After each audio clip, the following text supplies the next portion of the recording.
All right. Good afternoon, everybody, or whatever time it may be for you. Back after a little hiatus. And of course, the sleep schedule has been crazy, so we're just random middle of the day stream, middle of the week stream.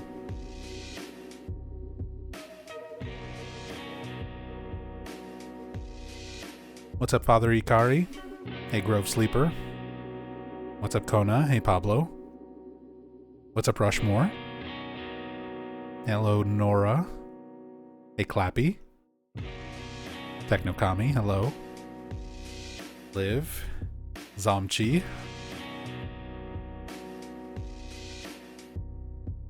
Rushmore with the streak. Keeping the streak even after a long break.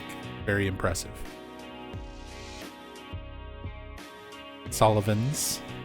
Hello, hello. Yeah, Nora, it's been a little while.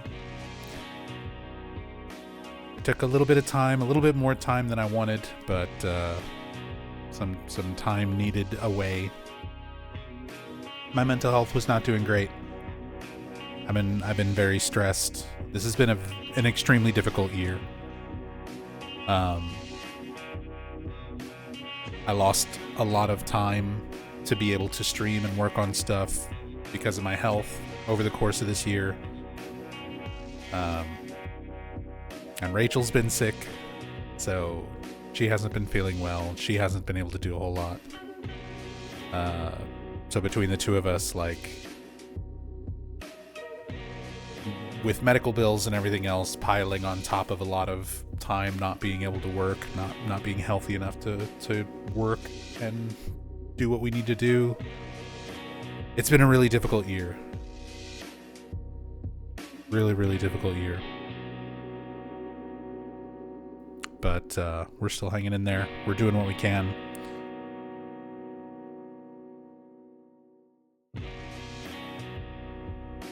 What's up, Aka? Aka Karen. Greetings from Austria. 10:30 in the evening here. That works for me. That's a little closer to when I normally stream. Usually kind of later evening hours here. But it just goes to show it's that hour everywhere. Somewhere.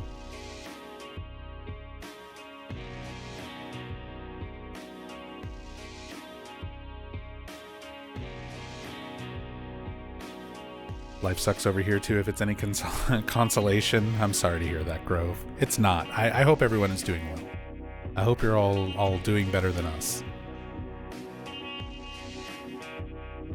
Hope you're healthy. Hope you're well off. But yeah, I understand things are kind of difficult for everyone across the board. Can't work a call center phone job when your throat is swollen and sore and you've got no voice. Yeah, Rachel's...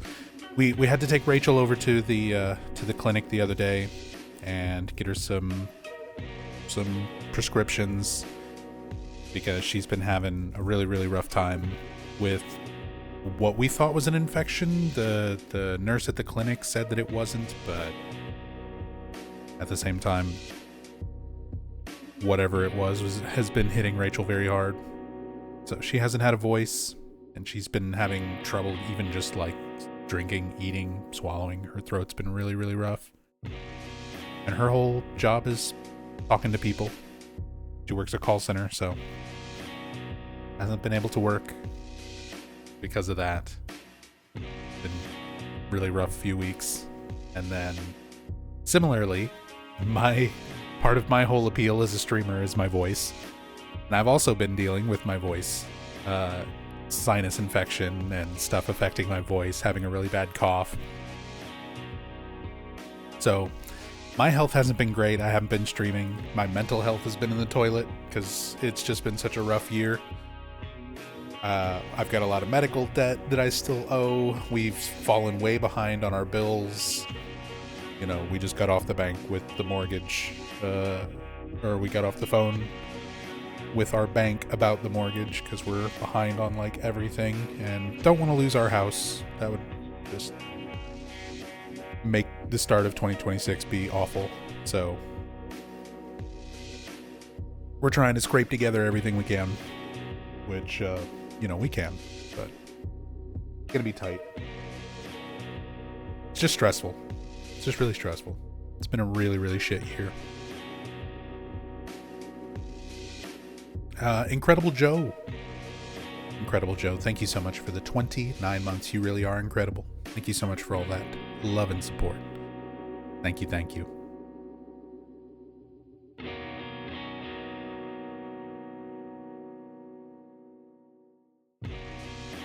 Really wish things turned better for you soon. Me too.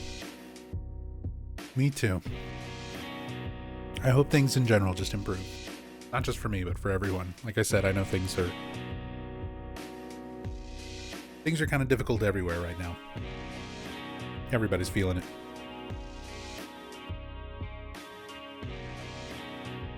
But I do appreciate all the love and support. Everybody who's been keeping us going, getting us through this year.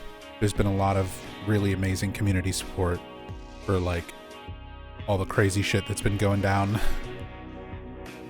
We've had so much shit just like go awry between my health and going in and out of doctors and specialists and stuff all year, and Rachel's health has not been great, and just, yeah, it's been rough. A lot of like random stuff, like our plumbing getting messed up, and emergency vet visits. Damn, everything. It wouldn't be so bad if it was like one thing.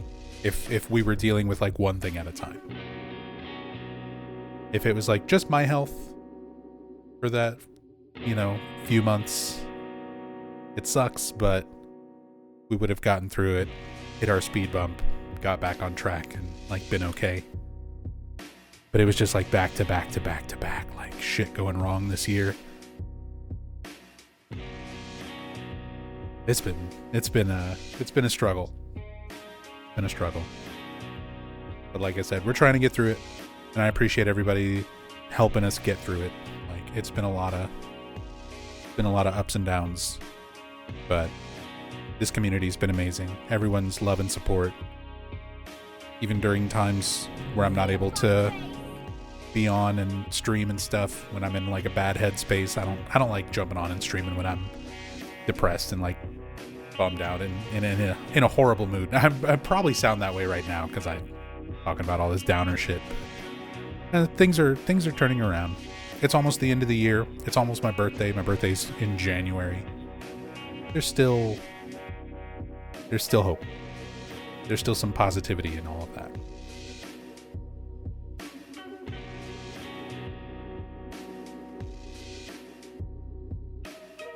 And again, things aren't as dire as they are for a lot of people. We got no shortage of food. We got stuff. Our cats got stuff. We're not starving.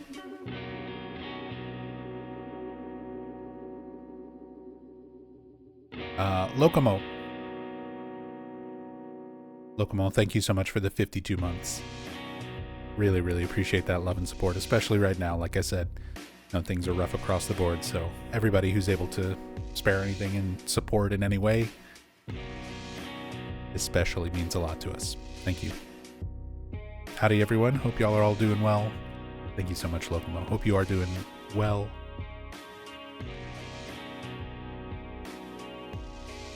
Starving for some cam hack. Yeah, we're gonna get back to it. We might finish it today. Gonna get back to that Silent Hill F cam hack. I want to try and finish it off. I've been doing a lot of editing during this downtime where I haven't been streaming. I'm still trying to work on stuff for YouTube and kind of behind the scenes on some other projects. So I've made a lot of progress on the Silent Hill 1 Iceberg video. Hopefully I can get that done before the end of the year. I've got some other video projects, which is also why I want to try to finish the cam hack, so that I can start working on a compilation video for cam hack discoveries. I'm not sure if I'm going to do separate videos. I might do it as separate videos. I might do it as one big video of like, I don't know. What do you guys think? Individual cam hack videos of like my top 10 cam hack discoveries. Because a lot of people, they're interested in the cam hack stuff, but they're not interested in watching me play a game for like 30 hours while cam hacking through it. A lot of people don't really want to watch the whole process. They just want to see the cool moments, like when I actually find something interesting. So I want to try and put together compilation videos for each of the cam hacks, because I've done one for Silent Hill 2, original Silent Hill 2, Silent Hill 2 Remake, Silent Hill 3, and now Silent Hill F. So I could just do 4 separate videos, each with all of my top, like, favorite finds during each of those playthroughs. Or I could just compile all of them together into, like, an overall cam hack thing. We'll see. I'll probably just do separate videos for each game.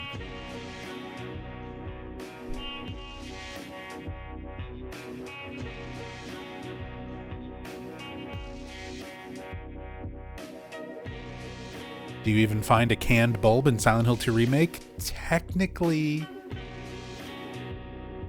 yes, but no. There's not like a hidden bulb in a can the way that I was hoping, the way I would have expected.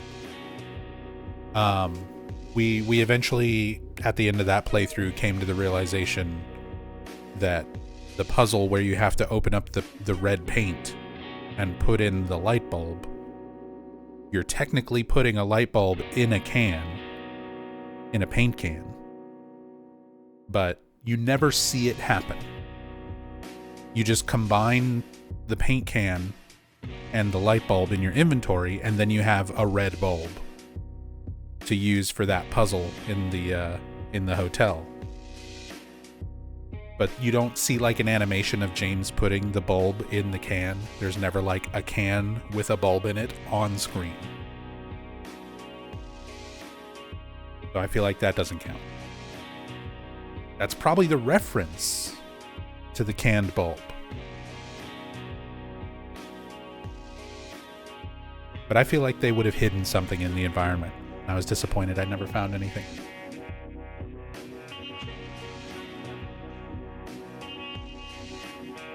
Been trying to watch live whenever you can. Twitch Recap can attest to that, but been lazy about watching any parts I missed because I figured there'd be a highlight reel later on. Yeah, a lot of people have been requesting highlight reel for the cam hack stuff. So that's one of the video projects I want to try and get around to.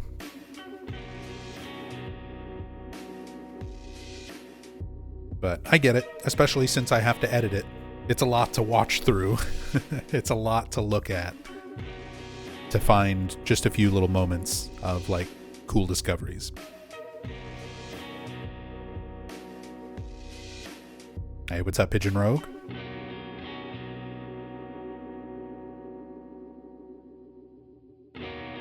Welcome, welcome. Hey, Legate. Legate Breaker. I've gotten so used to just calling you Legate over the years.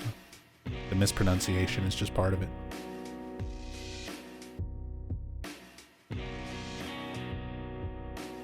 Hey, Father Akari.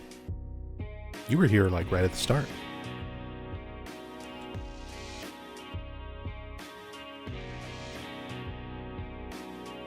It's going okay.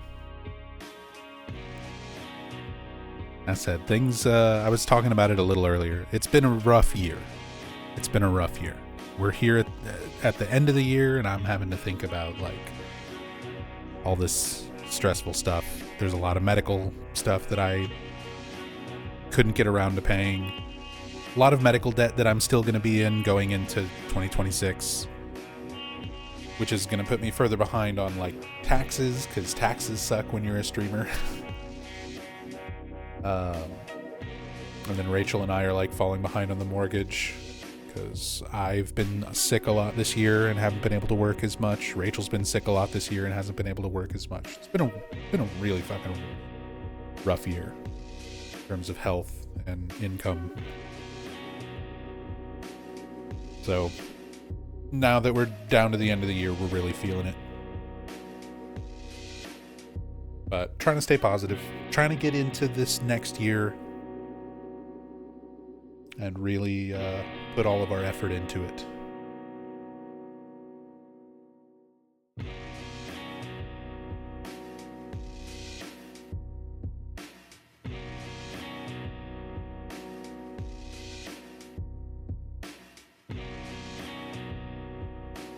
Maneuvering the camera through who knows how many basic repeated assets to search for anything special. I mean, that is part of the process. It sort of gets faster as you go because you start recognizing everything. Silent Hill F was kind of that way, where after the first few houses where it's like, oh, here's a bookshelf with a bunch of books, and you kind of really take your time and look at every one and translate. It takes a little extra with Silent Hill F because we're also translating Japanese to English, which I'm not fluent in, so I can't do it quickly or accurately all the time. I'm using translator on my phone. I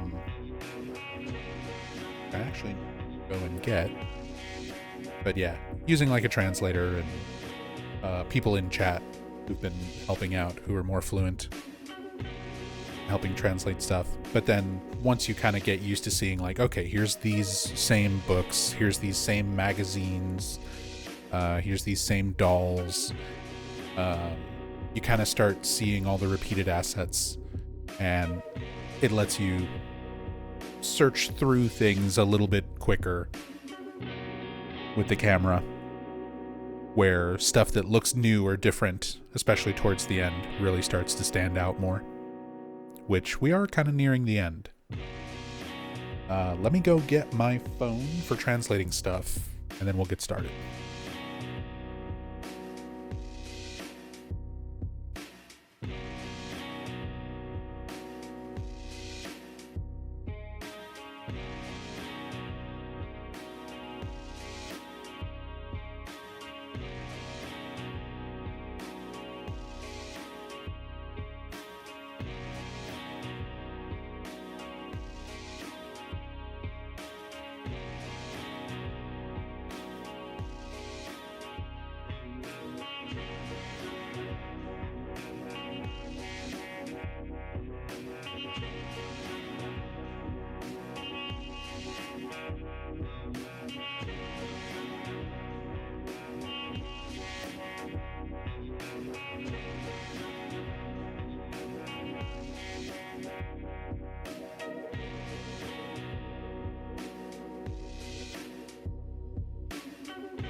Back to Ebisugaoka.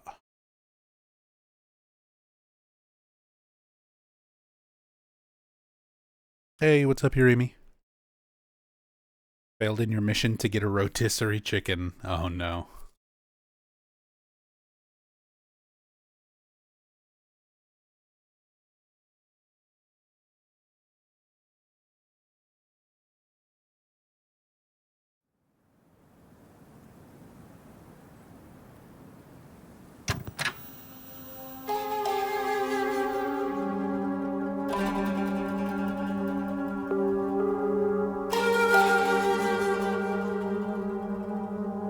second, adjust some audio.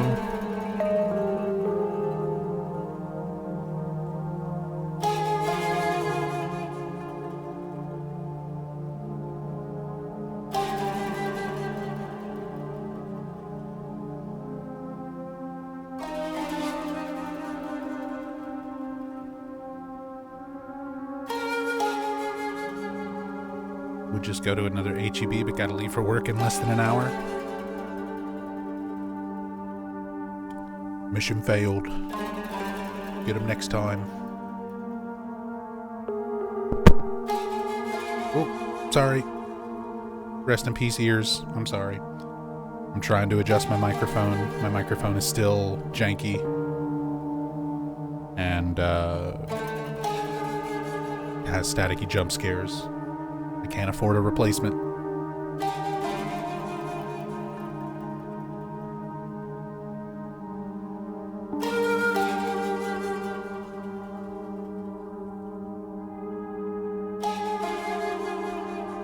All right.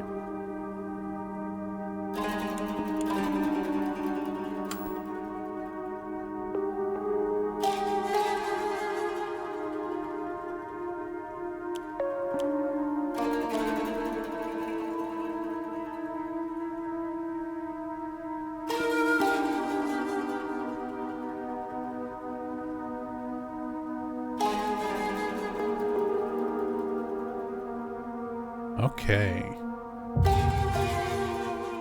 Silent Hill F, Cam Hack, Day 6.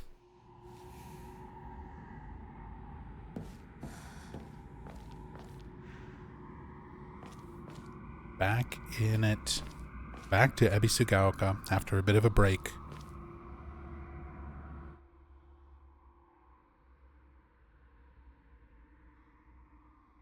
And somewhat nearing the end of the game. Yeah, we're already at Mural Room.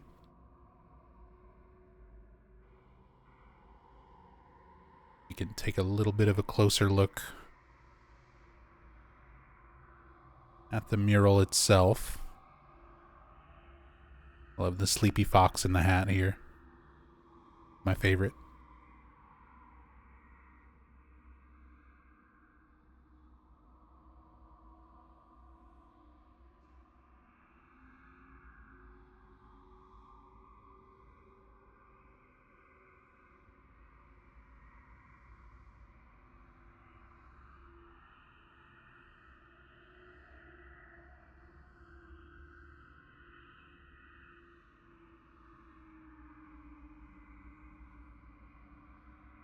And we have the actual scrolls that have parts of the riddle on it.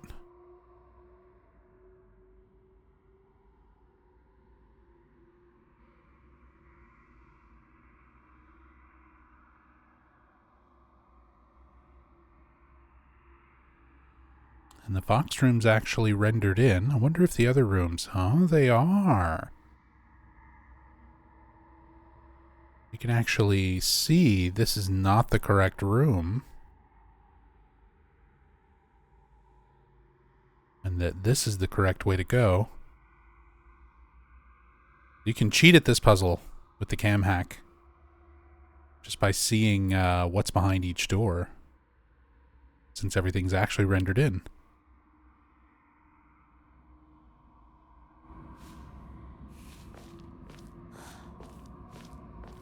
I mean, you can kind of cheat in this part of the puzzle anyway.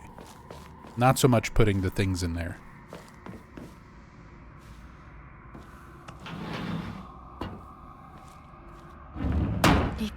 But the game wants you to figure out, like, which door is the correct door to go through. And if you go through the wrong one, you just kind of hit a dead end with enemies that you have to kill before it'll let you backtrack.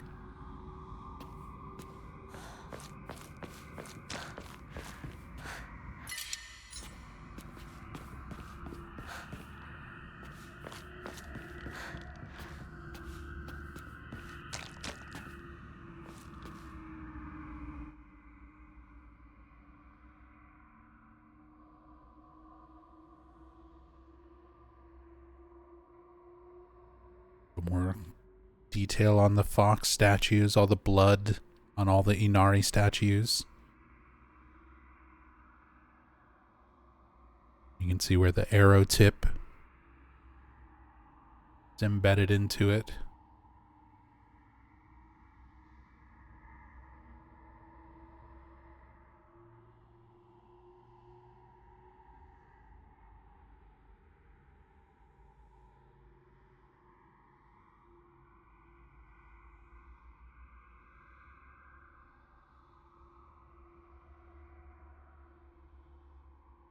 Hey, Pixel.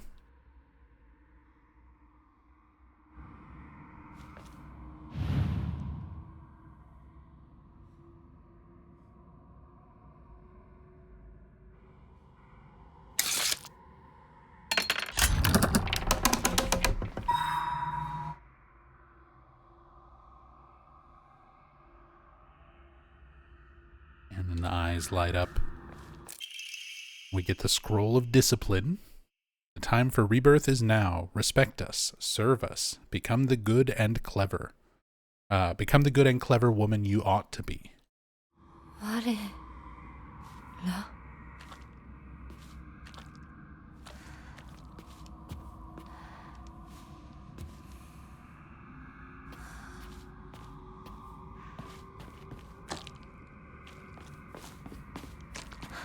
But yeah, this lights up, turns towards the correct door once you interact with it. But before we go through it, I want to look at some of these other details. The artwork.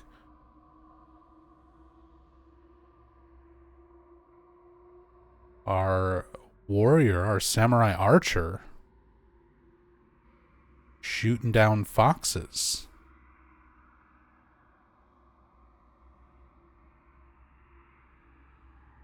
A little bit more of the lore built in with the statues here, having arrowheads embedded in them.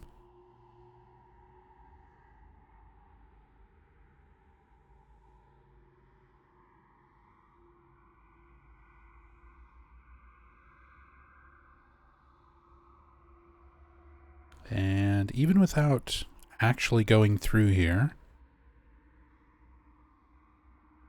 because it'll trigger a bunch of forced combat, we can just take the camera over here and kind of look through the dead-end room. Little boxes with the tantos. One of the first weapons, or the first weapon that we actually pick up as Hinako in the Dark Shrine.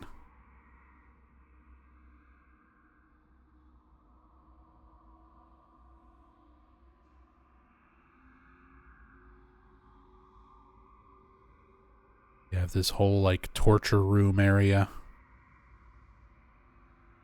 Ugh, stuff in the barrel.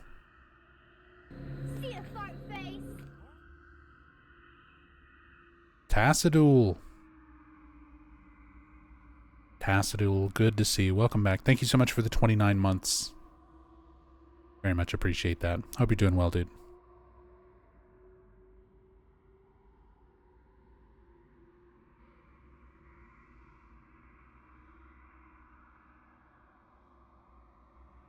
Just kind of looking around at all these boxes and shelves, see if there's anything interesting, any little Easter eggs. So far it's barrels full of guts.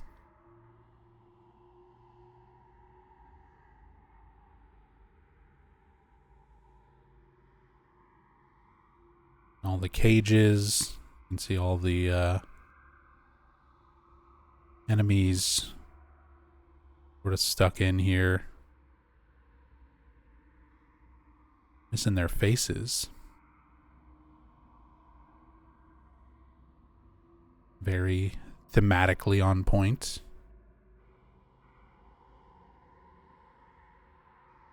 Kind of as it gets further and further towards the conclusion, kind of representing the wedding itself. Start seeing more and more representations, reflections of Hinako's feelings about it. through these enemy types, but especially the way that they're like presented.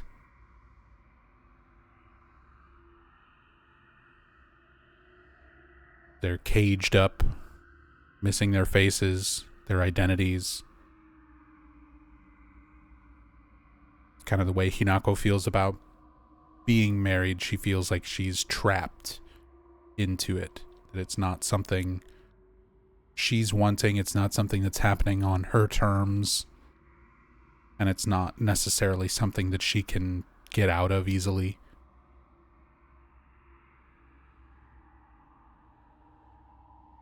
And that going through with it is sort of akin to putting herself in a cage.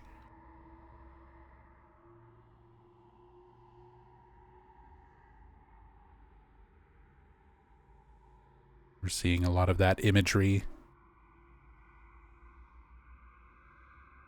All the ropes and chains and cages, everything for binding. And just piles of guts.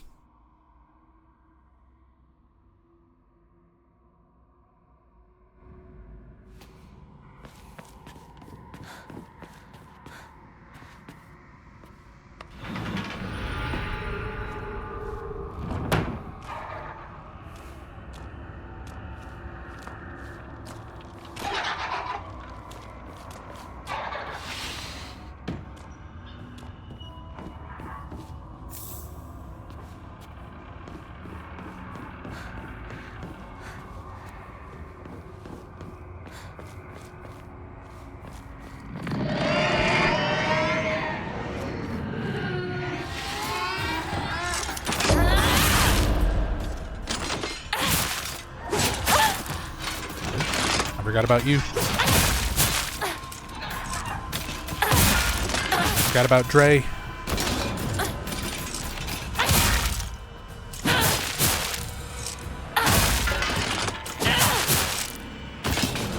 we go.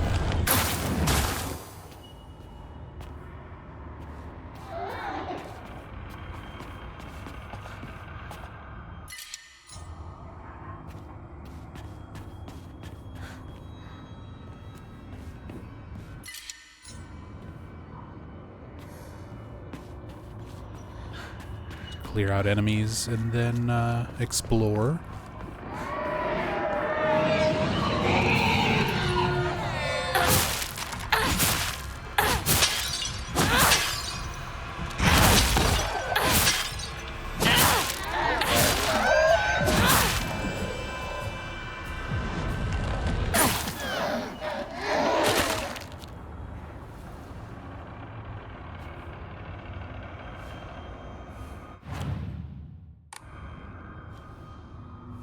Oh man, I completely forgot controls. There it is. It's been a little while since I've played. And even when I was playing, it was my first time using keyboard and mouse.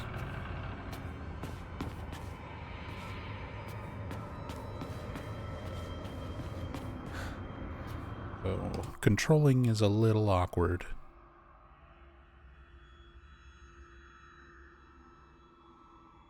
I definitely feel like this game, like some games, I really don't have a problem playing on controller or on keyboard or whatever.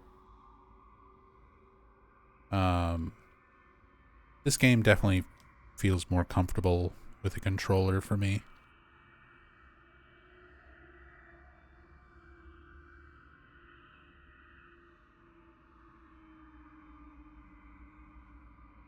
Nice, and you can see where that opens back up into a new version of this room. Oh, and you can see all the other areas, which are like partially loaded.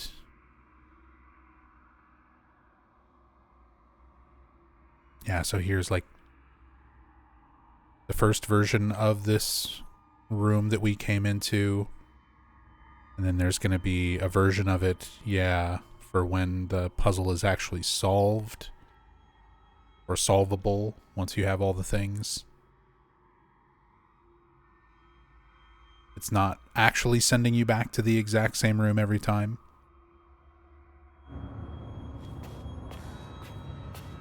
Just practically identical rooms.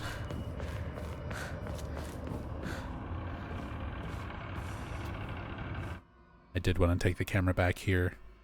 The Fox storage room, where all the Inari statues... Apparently they just keep all the Inari statues back here. All the spare decorations for the Dark Shrine. Just throw them all in this little room. It is kind of cool seeing just like a room that's packed full of them.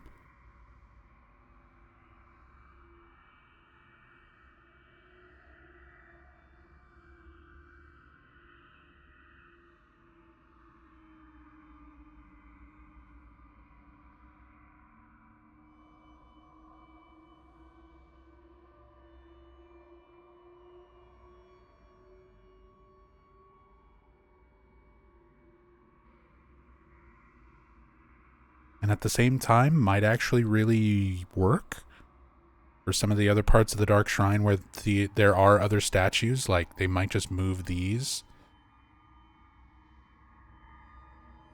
because a lot of times assets won't just like despawn, like spawn out or spawn in. They'll just kind of move around the map outside of where the player can see them to be reused in other areas.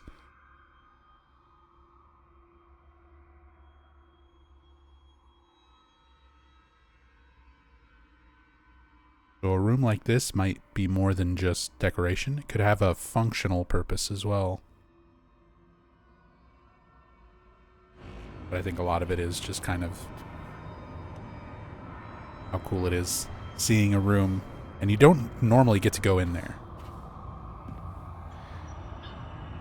So getting to see just how many of those Inari statues are all in there packed so closely together.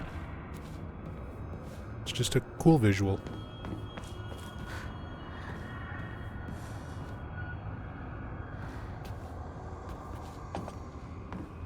As said, I might have some complaints when it comes to this game overall, but the visuals, definitely not one of them.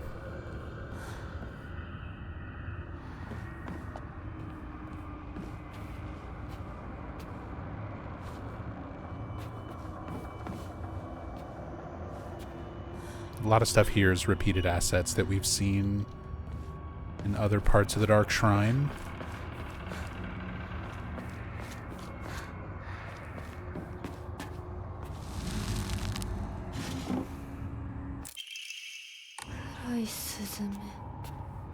Our Black Sparrow crest.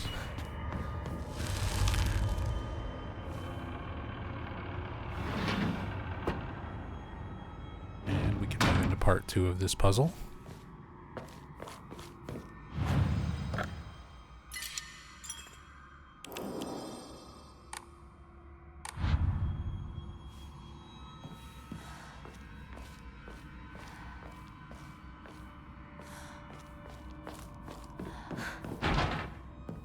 Can't open it.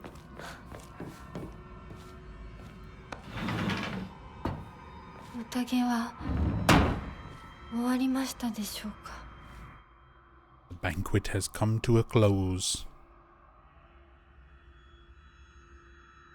Just like before, we can peek through the walls. You can see this is the torture chamber, so same as it was in the other area. So that's a dead end. If you go in there, you're forced to fight just to get back into this room and then go through the other doors. But this is the correct door that leads into the next statue room.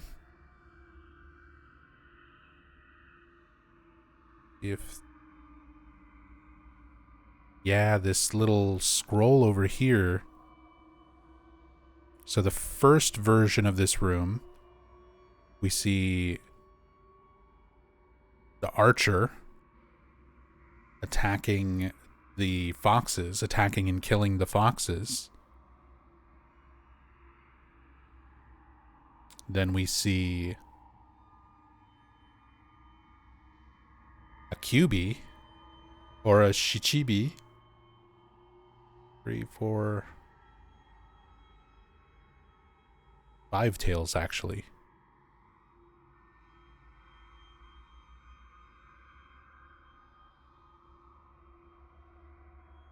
Obi? That doesn't sound right. There's probably a different name. Or the 5-tailed kitsune.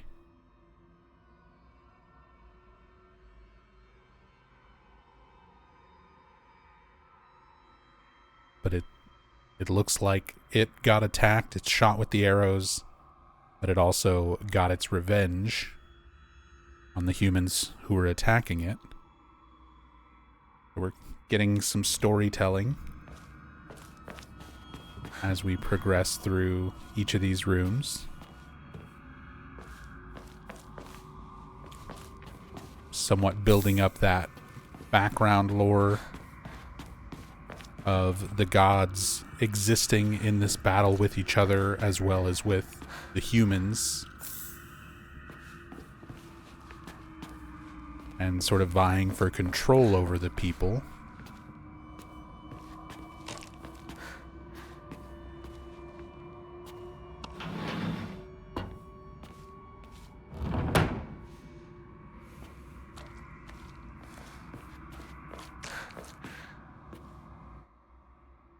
Another version, another part of the story.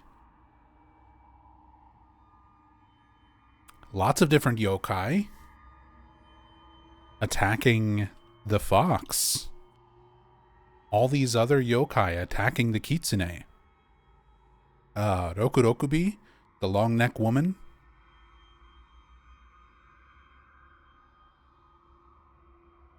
Tengu Oni.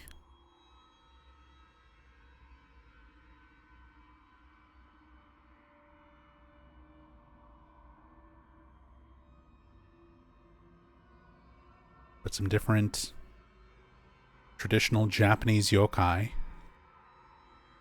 all ganging up on the poor fox. The kitsune. Again, kind of leading to this idea that the kitsune, like Inari,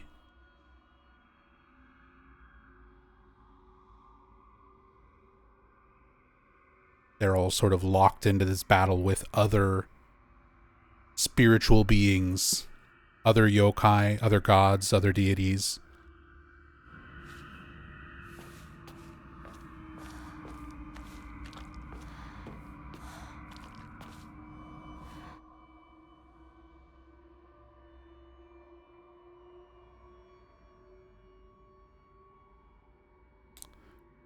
Is the poster also your clue to the one is to be examined? Is it like in front of...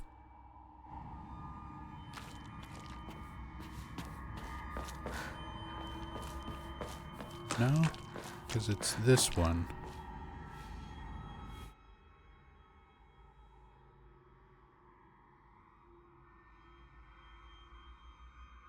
Actually, it's not even this one. This one just has an item in the drawer.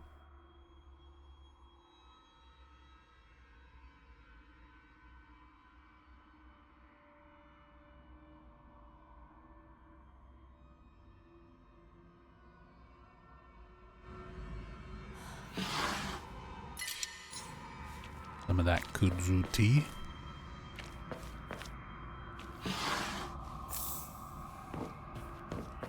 Snacks. That's right. So there's nothing, not one that you can interact with on this phase of the puzzle.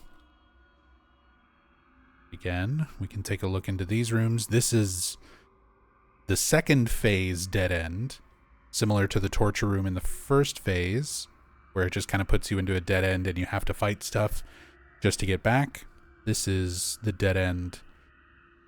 And you can see there's a dead end on each side here. Since we've got the door that we came in, and then the correct door to go through, which is this one. The other two options just give you these dead ends into torture rooms. We'll check out the torture rooms. Kind of similar to the other one. More caged up Kashimashi creatures.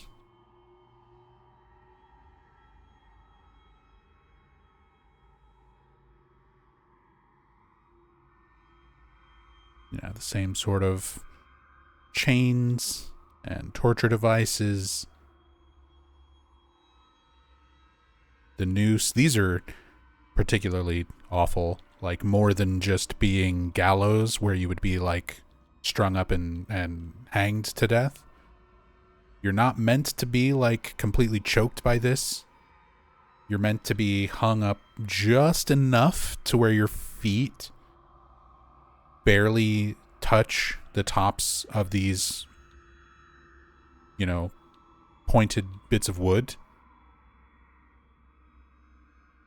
So that you can't quite keep your balance and you slowly strangle from the noose while your feet get fucking destroyed by these things. Really awful.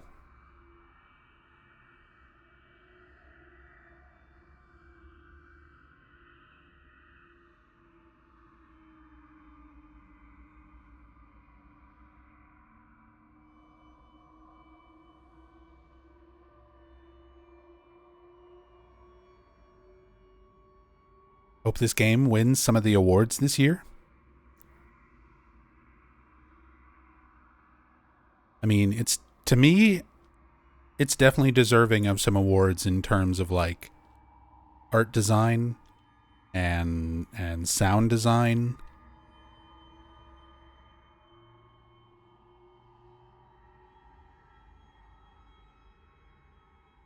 I know for a lot of people this might be game of the year, but it's not quite there for me.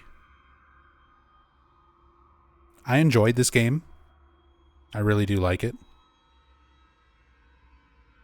And it's definitely one that I'm looking forward to still playing even more. I still need to do my Lost in the Fog action playthrough.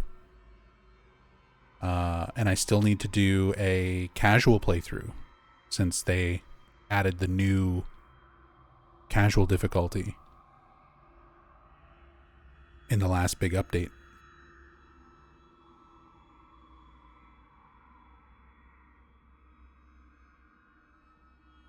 I think it's near perfect, Insane Asylum. Love this game and a huge fan of author Ryukishi, but game of the year is definitely Expedition 33. Yeah, I've heard a lot of really good things about Expedition 33. And I would say, you being a fan of Ryukishi, like, if I went into this game less knowledgeable about Silent Hill and more knowledgeable about Ryukishi, I would probably enjoy it more. Because a lot of my issues with this game come down to, why is Silent Hill in the title? I think as a standalone game, I would have not been quite so obsessed with, like, how it's connected to Silent Hill as part of the series. If I wasn't so concerned about kind of those aspects of it, I think I would regard it a little bit better. It's also got some other things, even with the Silent Hill aspect aside. I think for as much combat and action as there is in the game, it could have been balanced much better. It could have been polished in terms of the gameplay a little bit better, which they did address a lot of that in the update, reducing some of the enemies and some of the troublesome areas was a big help. Removing some of the forced combat shortening the follow-up playthroughs.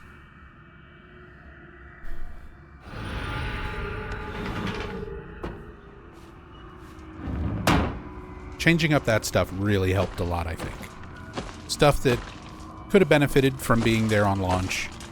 I think a lot of people would have had a much more positive initial reaction to the game if some of those changes had been in the game when it started, when it first came out.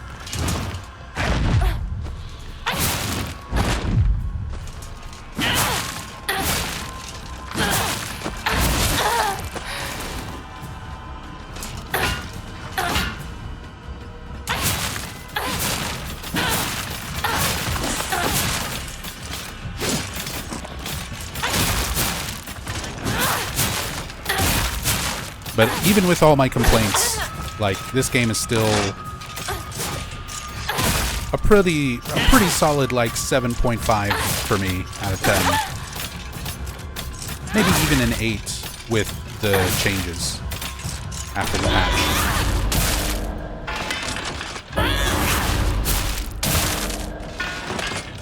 Like, it's still a very good game. It's not like a 10 out of 10 masterpiece for me. I would have liked a little bit more of a meaningful connection to established lore, which would not have been a very difficult thing to achieve. Like, it's already there in the form of the White Claudia and Aglaophatus, and notes kind of talking about the connection of having a member of the cult or a missionary of some sort who came from America to Japan and brought the White Claudia with them, and traded it in Ebisugaoka. Like, all of that stuff is established in the game. It would have been nice to have that be a little bit more of a connection.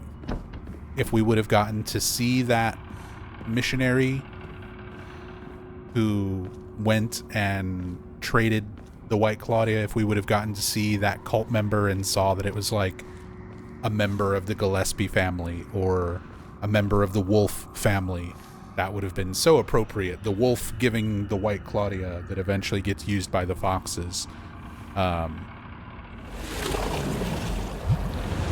It would have been nice to see a little bit more substantial connection. Because again, it felt like they were setting up for that. It felt like all the pieces were kind of falling into place for that. That's where I thought it was going to go in my first playthrough.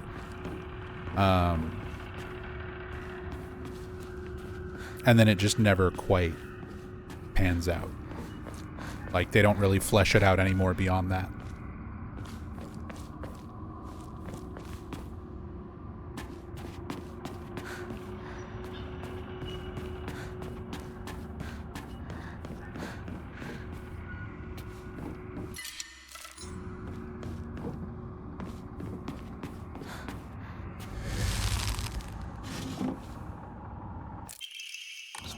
I think the mechanics work well enough when you understand the mechanics. Took me a whole playthrough to really get.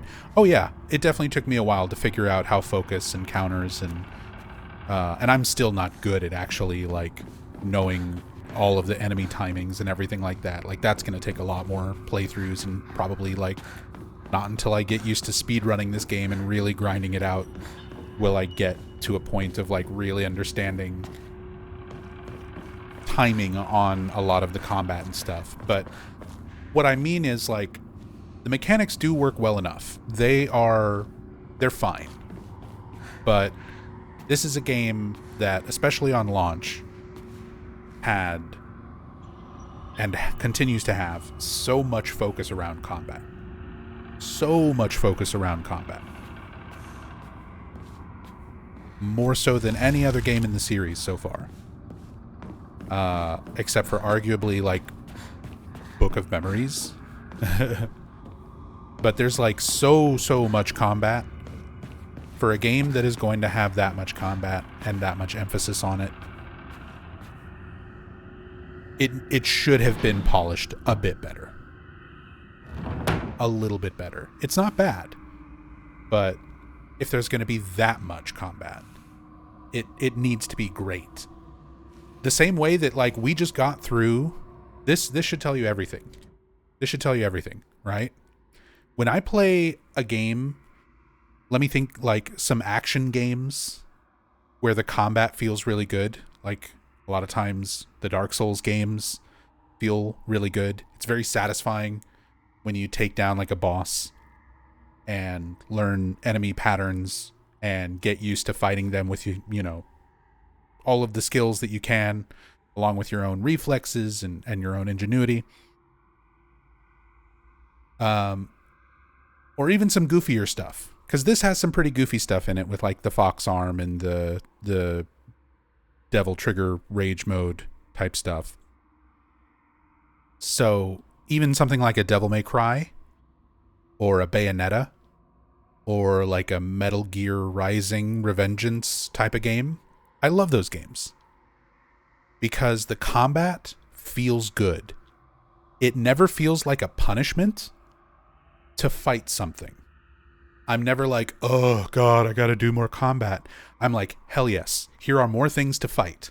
I can't wait to perfectly witch dodge them and do my big new combo that I just learned how to do. And like, combat is fun.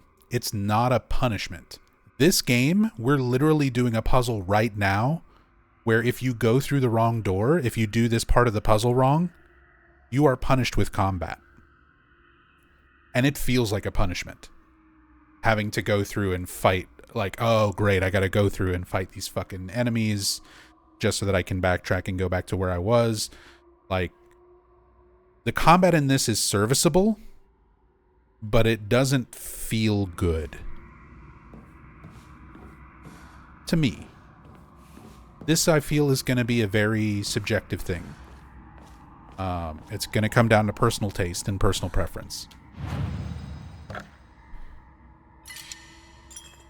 But to me, like, the combat in this game, it's close to being really fun. There's moments when you perfectly hit a dodge and you get that slowdown and you get your counter hit and everything is kind of lining up well.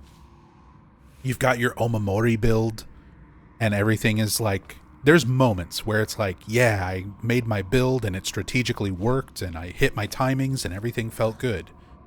But for every moment where the combat in this game feels really good, there's a moment where I'm like, I sat here, I used my focus and my stamina, and I did my attack, and it just bounced off some random little object in the environment. And because it bounced off that object, the enemy is now hitting me instead when I would have killed them off.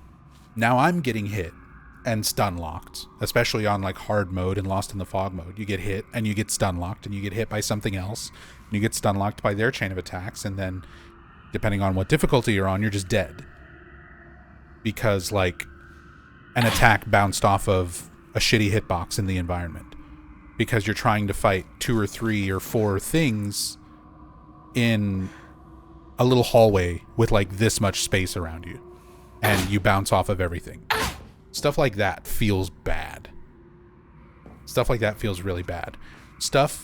Situations where you're like, I just need to run through this area and get past this enemy and I can set up an attack against multiple enemies in this little corridor and sort of, you know, use it to your advantage type of thing. And you'll perfect dodge, and an enemy that's doing a grab attack will grab you out of your perfect dodge. Stuff like that feels bad. So there's those moments where stuff, just a little bit of polish, a little bit of tweaking on some of the combat, a little bit of more iframes, a little bit more reward for something like a perfect dodge, invulnerability to grabs during your perfect dodge animation frames, a little bit less collision, a little bit more forgiving collision on the environments, especially when you have multiple enemies in a close hallway, which happens a lot. Those are the kind of things that if they would have been ironed out, this combat would feel great. It would not feel like a punishment having to do it. But there's a lot of moments where it does.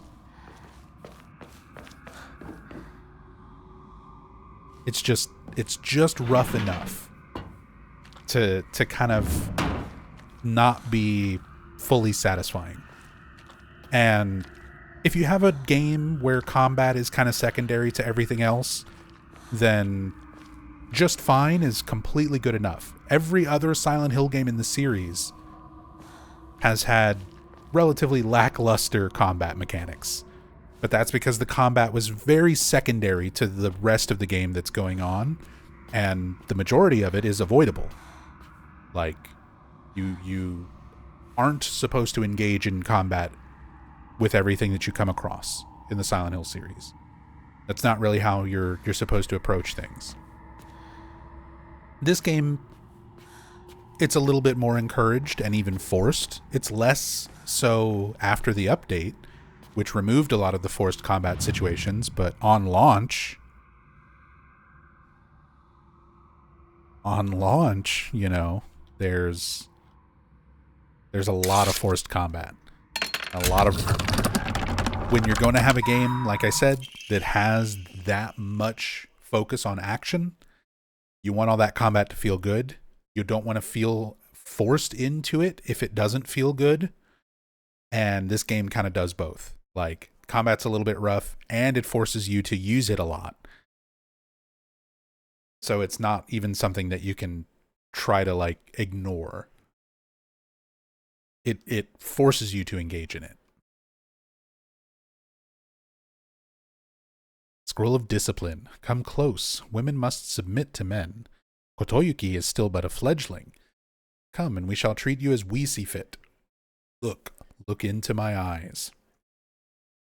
I like how this is like the QB above Kotoyuki that you fight at the end. Like, written by this Kitsune deity, sub-deity. It's not Inari itself, but they're like messengers of Inari. But I like that they name drop Kotoyuki.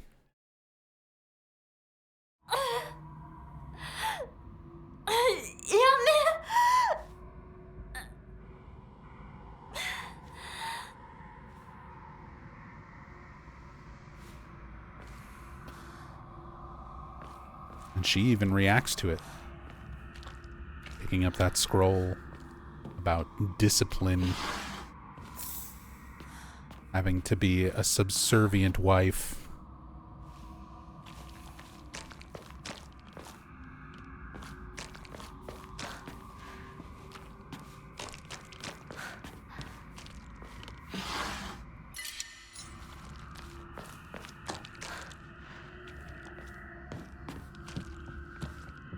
Interesting, her mask turns pink with the bunny outfit. Yes. There's also, so not only does it color coordinate when you put the bunny outfit on, it turns the mask pink, which is a reference to Robbie the Rabbit, which is one of the Lakeside Amusement Park mascots from the earlier Silent Hill games. But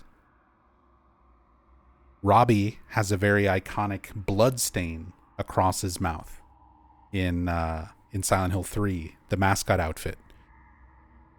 So Hinako also gets the blood smear across her mouth, along with the Robbie colors. Nice little nod towards Robbie the Rabbit.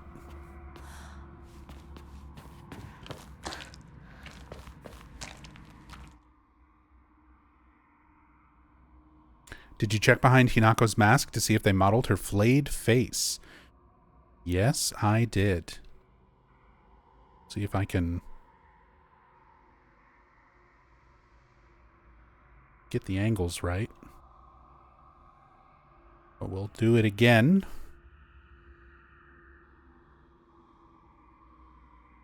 Yeah, you can see her face is actually intact.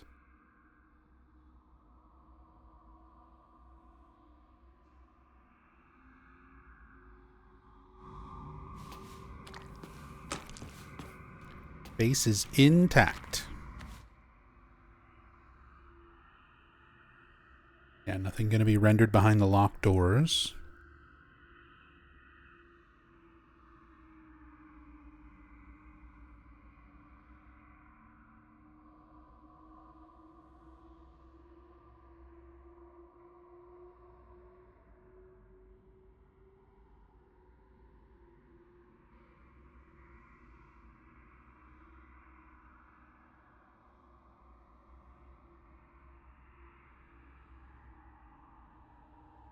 Nothing behind that one.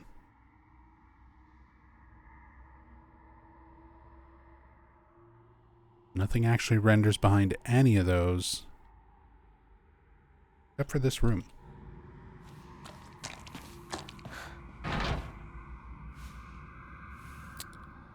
Inari-sama's emblem, that's right. This is a brooch room.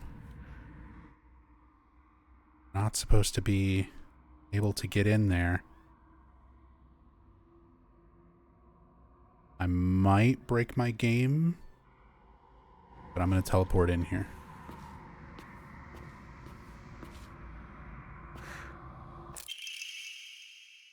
Letter with a pressed flower.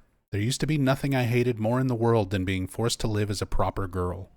But when I think of you, I start to wonder if maybe, just maybe, there was a reason I was born a girl. I hope these feelings will reach you, like dandelion seeds carried in the wind.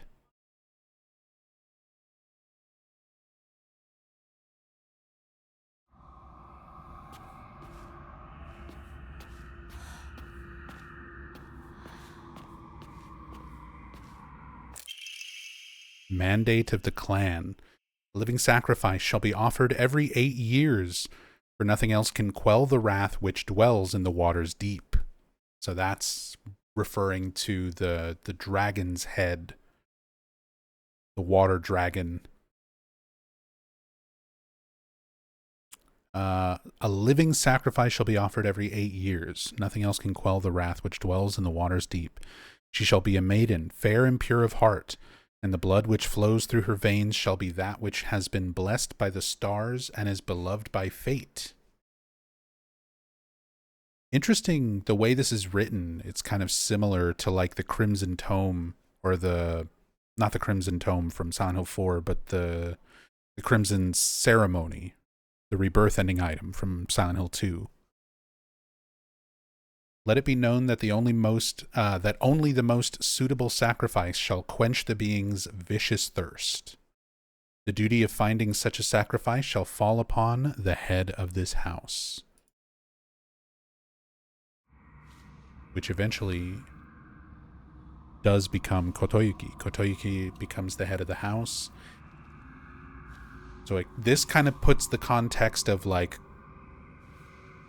the Inari gods are manipulating Kotoyuki's family, the Tsuneki clan, so that Kotoyuki would be the head of the house, and then Kotoyuki, manipulated by Inari, would have Hinako as his bride, but also as this sacrifice. Like, they're also trying to appease the water dragon every 8 years to keep its wrath at bay. The wrath described as being this like toxic gas that consumes the area. Also an Emma. Do we know the full story? Have we reached the true ending? I've gotten every ending in the game. And I've read every note. Technically, there are notes that I haven't picked up in the game yet, but the couple that I was missing from this last like playthrough, I've already read online. So there's one of my complaints, one of my issues with this game. There is not a full story, and there is not a true ending. A lot of fans specifically have been referring to the fourth ending as the true ending, just because it's the one that requires the most effort. But as we know from like Silent Hill 1, the good plus ending isn't necessarily the canon ending. Like, the one that requires the most effort isn't always the one that winds up being canonical. Of course, we can't really say what's canon and what isn't with this game without context. Maybe we'll get DLC, maybe we'll get a sequel, maybe we'll get something to help sort of narrow down what it's supposed to be. But as it stands, this game provides many different explanations for what's going on. and basically leaves it up to you as the player to decide which one is your favorite. Wow, a toxic gas released by an angry god on a small Japanese village set in the 80s? Where have I seen this before? Yeah, that is literally Higurashi no Naku Koroni. Ryukishi's got little bits of Higurashi in this. He's got little bits of Higanbana. He literally wrote a series called Higanbana no Naku Koroni, which is about red spider lilies, like, and schoolgirls in old Japan. So like, he's done this already. He's written this story before. It's got a little bit more of a Silent Hill twist to it, but it's essentially a combination of Higurashi and Higanbana, a little bit of Umineko. Like, it is Ryukishi's style through and through, which, don't get me wrong, I think it works. I think he is a good writer for writing a Silent Hill story. But again, I think this one could have been connected a little bit more meaningfully. It wouldn't have even necessarily changed much about it.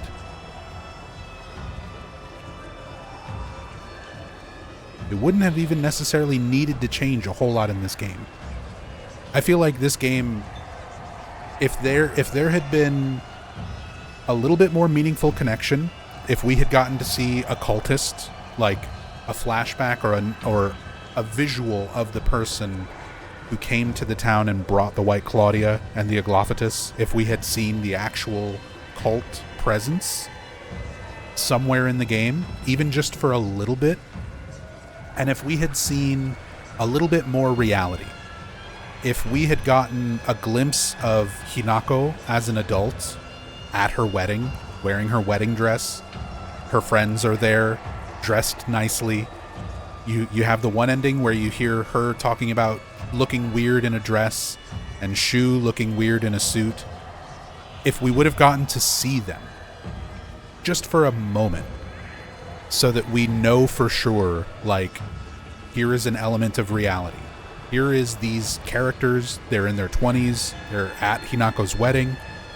Like, if we had gotten to see a little bit more reality, because everything as we see it is just, it's all through Hinako's distorted perception of reality. She's not actually a student anymore, she's an adult, but she still sees herself as a student. So this is a delusion. This is not the real Hinako. We never see the real Hinako. I feel like a moment or two where we would have gotten to see reality and not just delusion versions of everything through Hinako's eyes would have helped immensely with the story.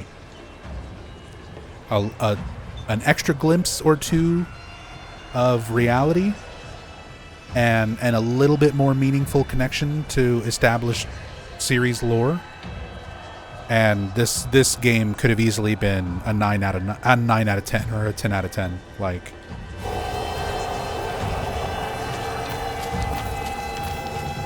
I think it could have been much better. Not that it's bad as it is, but I think it would have been at least a lot less divisive among kind of the more hardcore Silent Hill fan audience.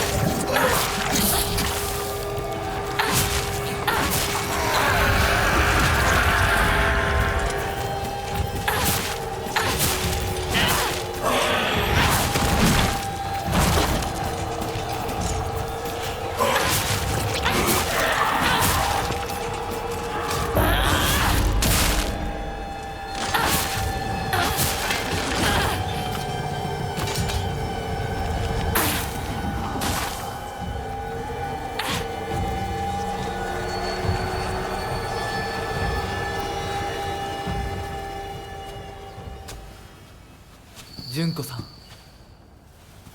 お取り込み中ごめんなさい。ひなことほんの少しだけ話がしたいのだけれど。よろしいかしら。ではお姉ちゃん。まだ生きてるのね。うん。しっかりなさい。し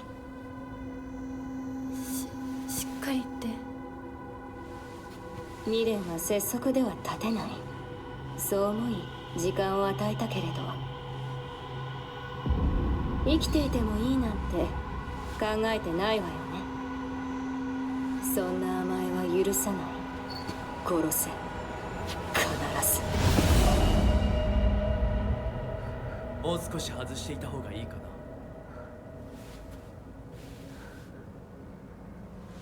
いいえ。お時間をありがとうございます。それではこれにて。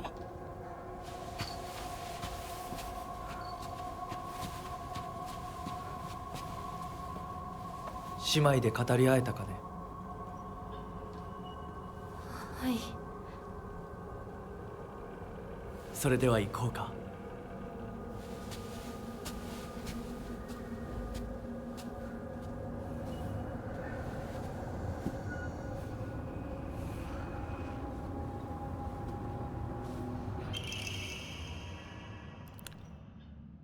Fox Mask Crest. あなた様の印ですね。Insane Asylum says, love to think that the true ending, quote unquote true ending, offers some explanation to that. While the story ostensibly focuses on Kotoyuki and Hinako's existence as a greater part of the history and war between these gods, easily argue its real intent is an exposition on forgiveness and the patriarchy. The fourth ending really highlights this. Could I say, or have you not done that ending yet? No, we've done every ending. We've already done everything. So that's totally fine. I definitely agree with some of the sentiment on that. Getting the flashbacks. I do love the flashbacks you get in the Shimizu house with her parents, with her father asking forgiveness and her mother sort of breaking down the reality of marriage. The fact that, like, oh, on the outside it looks like I'm spineless and I'm weak, but in actuality, in our privacy, like between her and Hinako's father, she was forcing him to apologize and to forgive Hinako and to forgive her and apologize for the way that he was acting, and like showing that she did have some power and some control. Like, those flashbacks are really good. I feel like, again, for a lot of people, I think on a first playthrough, this game leaves too much parted out, exclusive to New Game Plus. I appreciate the idea of replaying a game to learn more, put together more of the story.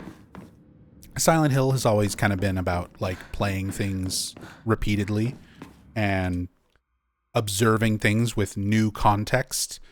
Like Silent Hill 2, if you play Silent Hill 2, you said this was your first Silent Hill game, so I don't necessarily, just as a warning, my channel focuses on the Silent Hill franchise, so we spoil everything in the series here. Yeah, like Silent Hill 2, you play through Silent Hill 2 the first time, you get a big twist that most people know at this point, even if they've never played the game. But then repeat playthroughs sort of let you contextualize a lot of the things that you were looking at and understand it a little bit more symbolically, having the understanding of your playthrough. But not a whole lot about your playthrough actually changes for New Game Plus, other than your ending.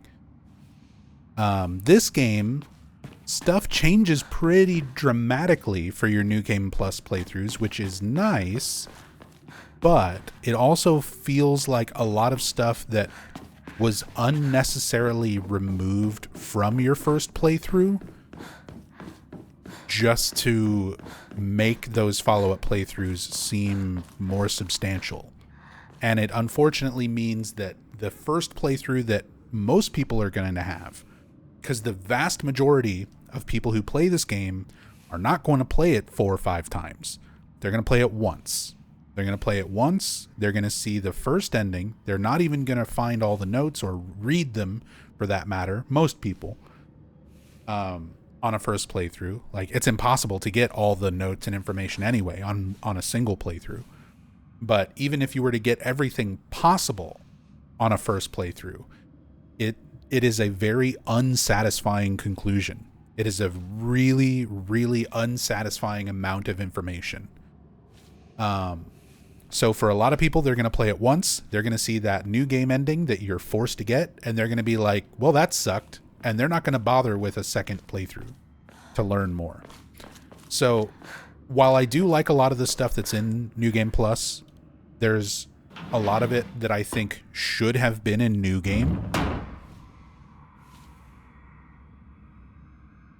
just to make things a little bit more of a satisfying conclusion that encourages you to play more, like to play the game again.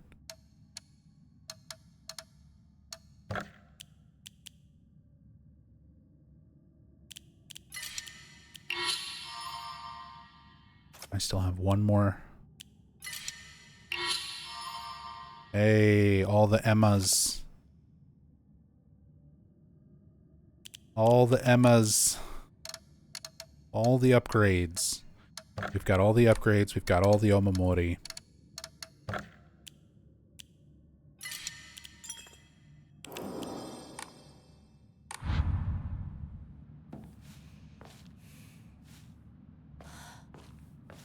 Just kind of feel you can't expect people to replay the same game 4 times.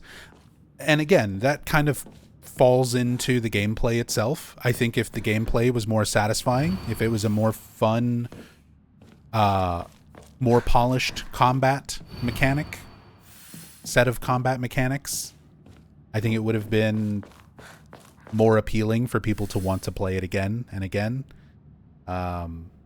If your new game playthrough would have been more satisfying, I think if the endings were different and a little shuffled around for like which ones are available on a new game playthrough and then your follow-up playthroughs, I think some of that should have been a little bit more open on a first playthrough,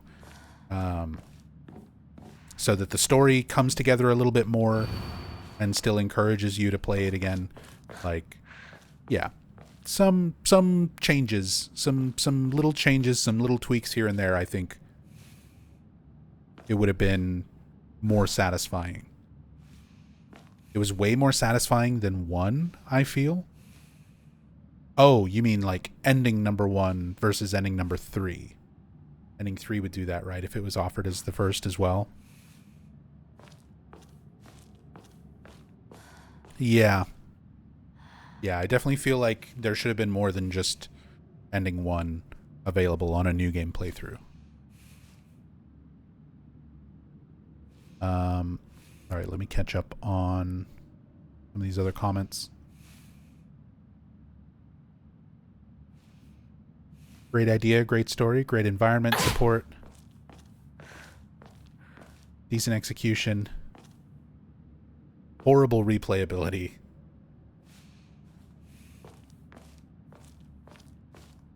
I wouldn't even say horrible, but definitely not good enough to where you would expect the devs intended for the vast majority of people to immediately finish this and be like, oh, I gotta play it again. And yeah, it's not quite there. It's not quite there for most people. For a lot of people, the game slaps and people are really into it and couldn't wait to do those follow-up playthroughs and everything. But having played it all and seen all the endings and gotten all the information and everything the game has to give, it's a little insubstantial.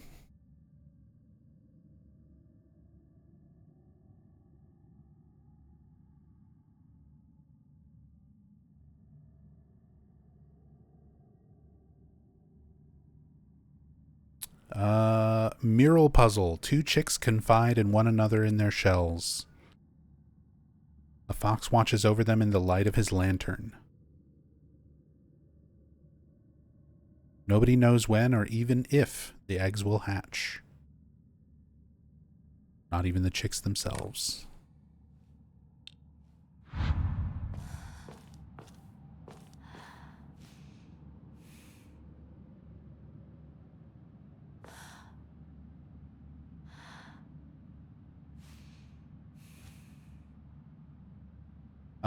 Sorry, I'm still trying to catch up on chat. Much rather they include all the core documents in the first playthrough. They've maybe the town lore stuff from the Traveler paced out over each area better instead of just spread out over 3 playthroughs. Yeah, definitely a lot of the notes and things definitely should have been more available.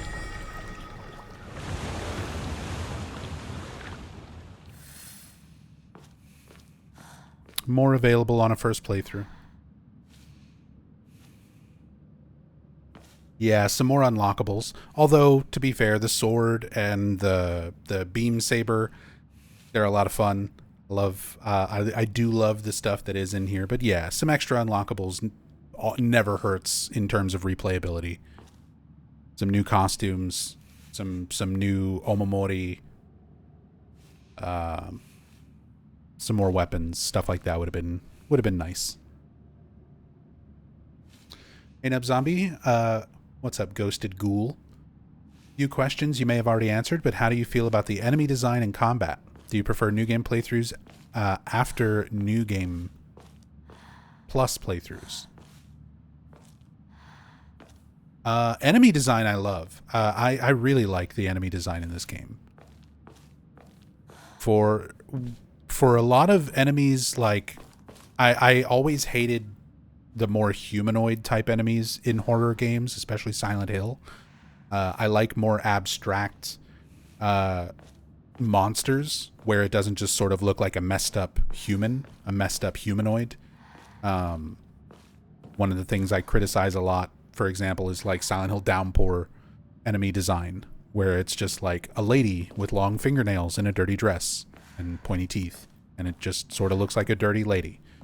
A prisoner, and it's just sort of a guy with a thing, like metal thing on his head and white eyeballs. But for the most part, they just look human. They just look like people. I find that type of horror enemy design to be really, really boring. So this game manages to do a lot of the humanoid type stuff with your Kashimashi and your Ayakakashi, the scarecrows, and the like faceless, what are they called? Irohihi, the like dog-like men. I think it manages to do humanoid monsters very well, which is something to say, because like I said, it's not typically the kind of design philosophy that I like behind Silent Hill creatures. I want stuff to be abstract, where you can't really recognize it as human. You just sort of see it as like, what the fuck is this thing? Silent Hill 3's enemy design, like, I'm a big fan of, for that exact reason, where you've got like barely noticeable humanoid aspects when you look at the closer, and it's like, yeah, it's kind of got some human looking legs, but that's about it. The arms are these like massive swollen, lumps with bone spikes protruding from them, and their faces are like slightly human shaped heads, but they have this giant like rotating mouth wheel thing on the front. So you have stuff like that. You have stuff like the pendulum, where it sort of looks like a head and a torso, but they're just sort of attached with all this metal and stuff coming off of them. Yeah, that type of creature design. Usually I like the more abstract, less recognizable. Like, I want to see a monster and be like, what the fuck am I looking at? Not just like, oh, this just looks like a person with a thing on their head or a weird part of their body, missing. That's normally not my type of monster design. But the animations, especially for things like the scarecrows, the Ayakashi and pretty much everything. I love the animations really sell the enemy designs.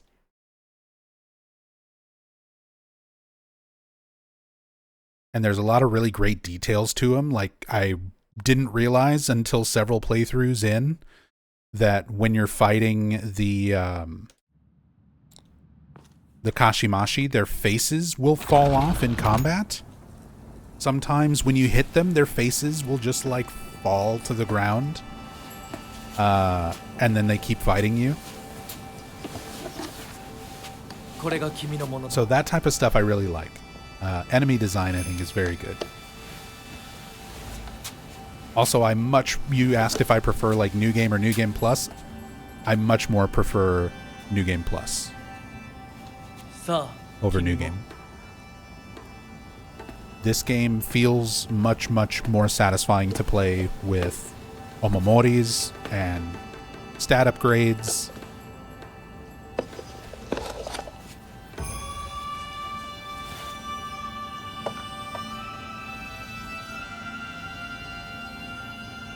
So for me, in terms of just playing this game multiple times through, New Game Plus, New Game Plus feels a lot better than New Game. Yeah, the new cutscenes and notes and stuff as well.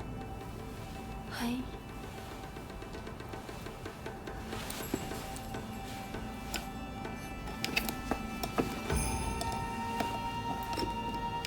Hey, Shadow Noises. Glad to see you. Don't work too hard. You're just in time for the Vine boom. See, there's stuff like this. Some questionable audio decisions. Not many. Here it is. Boom. The Vine boom. I just imagine The Rock coming in with the eyebrow raise. 一緒だからここまで来られました。 Like, I can't believe that sound effect is in this game. 最後まで There's a lot of stock sounds in everything. Like TV, movies, video games, everything. There's stock sounds that have just been around forever, and you're going to hear them. But certain ones stand out more than others. So this is one of the patch for people who haven't seen this yet. This is my first time seeing it, actually. Skip to the chapter of Resolve. Skipping progress will not affect the story. Achievements tied to action difficulty will not be obtained if skipped. So this was one of the things added in the last patch. You can just skip this next section of the game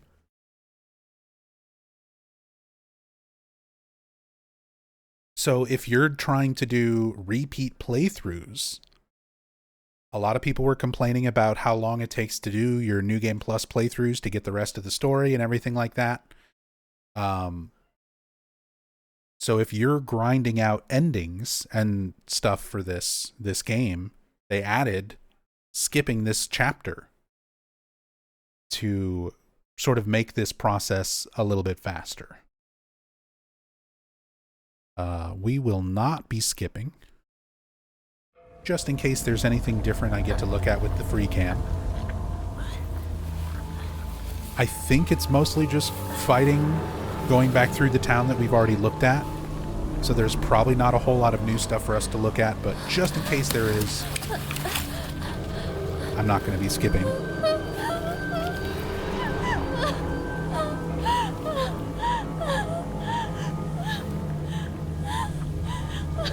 Yeah, it is nice to have the option. That'll definitely be helpful in future playthroughs. Not necessarily this type of playthrough, but there's definitely some other playthroughs where I'm gonna want to be able to just skip that. それだけもてあそべば気が済むんだ。お前ら一体何なんだ。なんで邪魔をする。 Chase after the fog monster.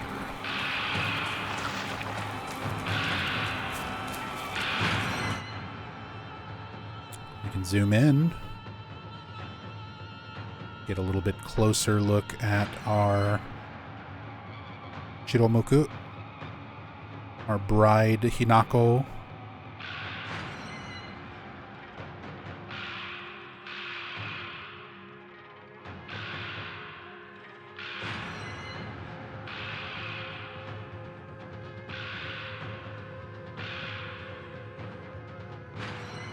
Her Voldemort-looking head.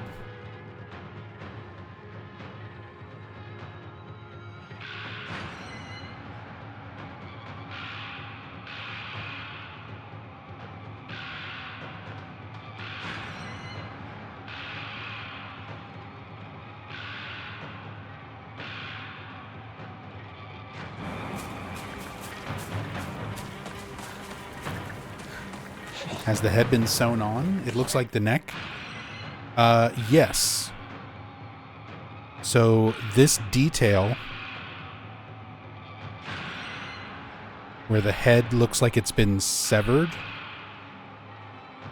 and then sort of reattached onto the body, that same detail is on Junko. So it's, again, something that's being attributed to, like, women who've been married off.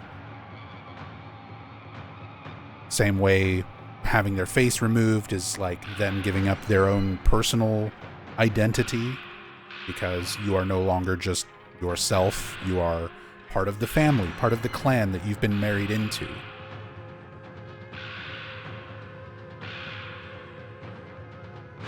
All these things that Hinako is afraid of or against.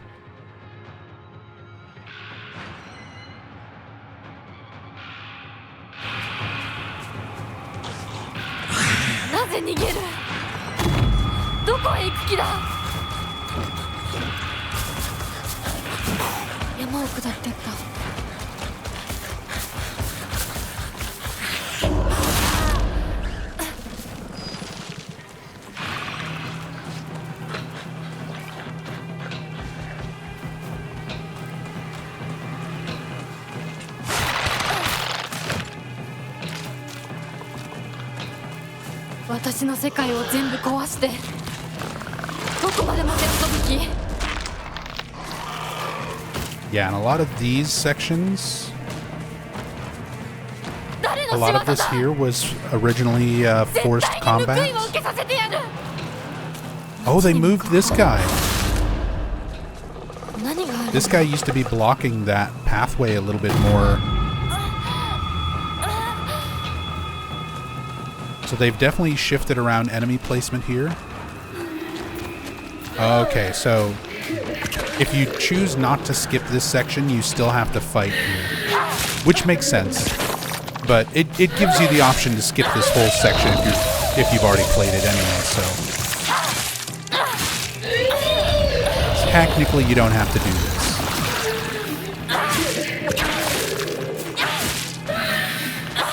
So this is one of the few like forced combat situations that's still in the game. But only if you choose not to skip this anymore. At least for New Game Plus. Ow.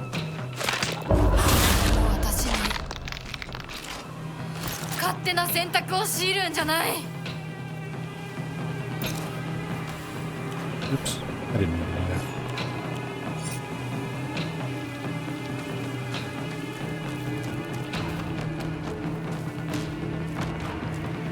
Have I seen the cosplays of Bride Hinako? They look great. I have not seen cosplay of Bride Hinako.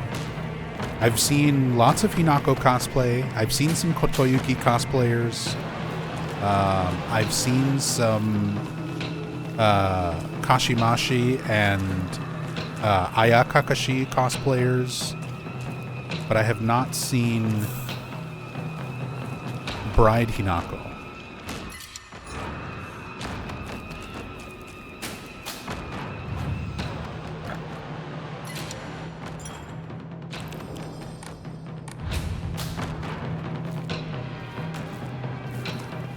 Surprised this fight isn't optional like the ones on the mountain descent.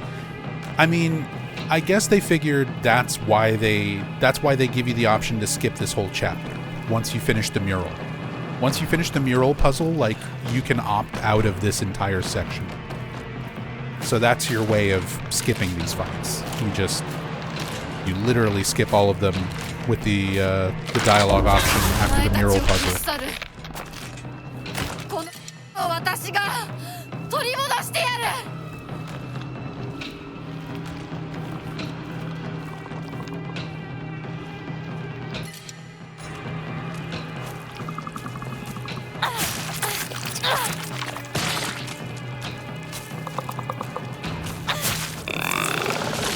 Oh, we actually have the female version of this creature, which you only get to see a couple of times. Most of the time it's the male version, but you can see there's a female version of it with the dress.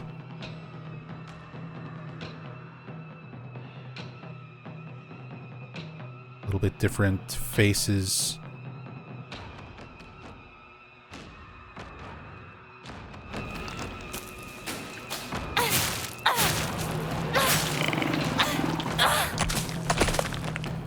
Never even realized there were multiple variants. Yeah, I don't think I caught that detail on my first playthrough either. I really noticed it after looking at the concept art. I was going through the concept art where it kind of more clearly shows those creatures.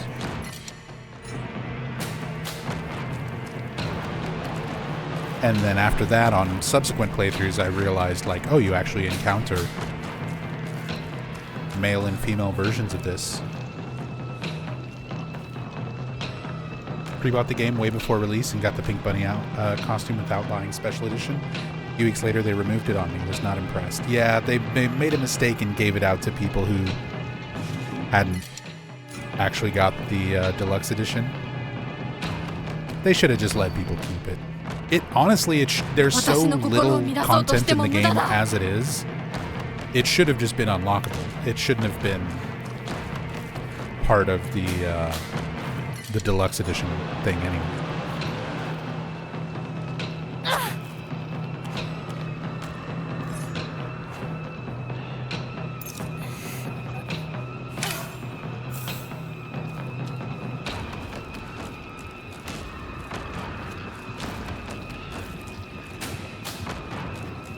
そうか。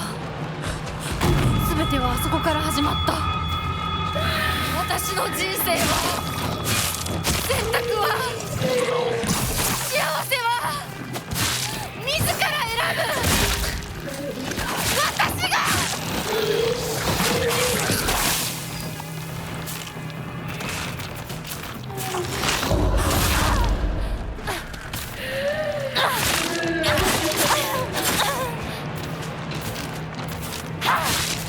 お前たちにこれ以上踊らされない。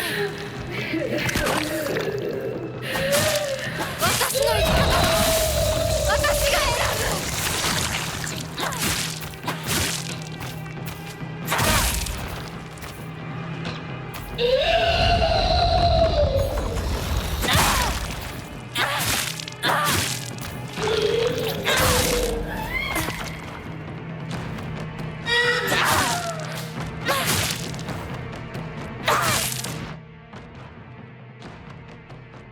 Try and look at this while it's doing the injured animation. Now we've seen these creatures a lot by this point. I do like the details on this where you have the like male sort of fox looking creature underneath. Again, it's sort of wrapping up the preconceived notions of like what society expects from both women and men. Like, women are expected to just be subservient brides and mothers, just there to give birth. Like, that's your purpose. And men are just there to support the wives, like shouldering them on their backs. Like, your job is to support them, their job is to do this one thing, like serve this one biological function. It's like everything broken down into this one symbolic creature. Again, I think that's the strongest element of the themes in the game, coming down to the pressure of having to live up to someone else's expectations of who you are, like what you should do with your life, just based on your gender.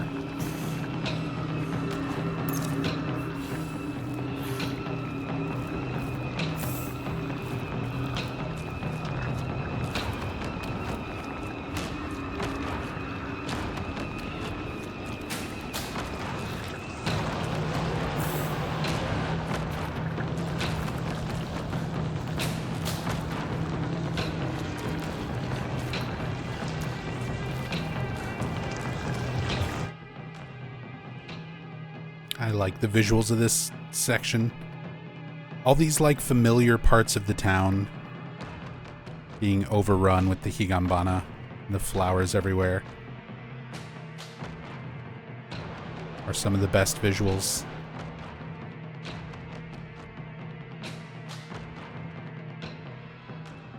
An overgrown version of Chizuruya, the candy store. The general store. They kind of refer to it as a candy store, but it's more of a general store.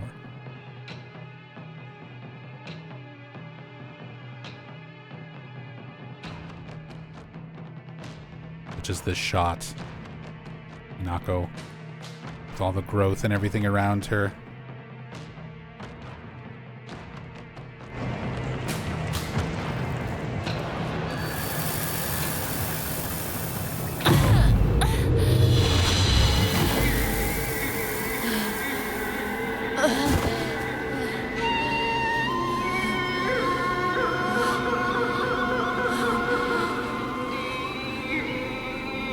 I'll be right back.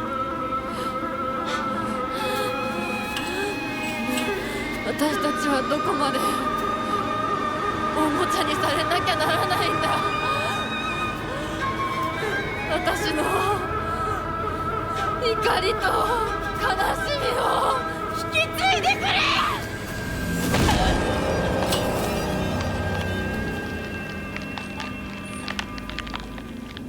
話せ。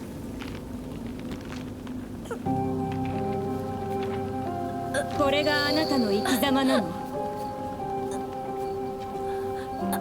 お姉ちゃんから見たらきっとバカな女に見えると思う。私は家畜の餌のように与えられる幸せよりも這いずり回ってでも自分の力で得られるものを幸せと思う生き方をしたい。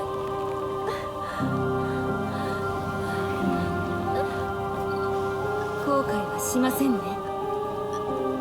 その選択の結果を決して誰のせいにもしないと誓えますね。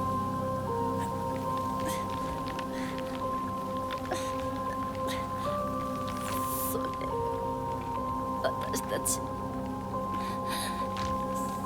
清水ひな子の選択。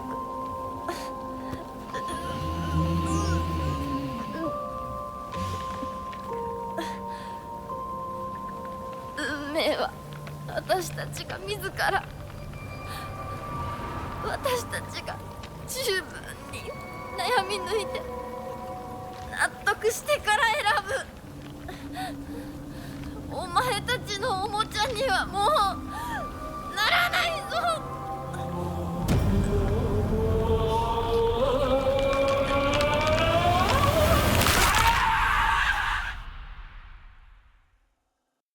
I love that scream at the end.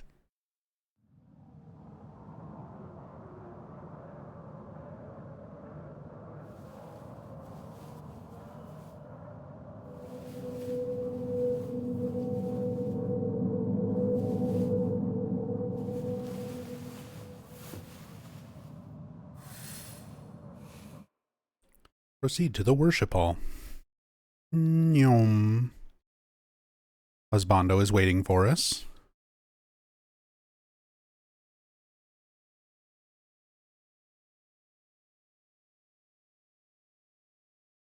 Kitsune Husbando. And the table, the puzzle table that we smash in every single ending, Hinako destroys it. I kept waiting for like one of the endings to be the single one where she just like calmly walks around it or leaves it alone. But no, she just destroys it every time.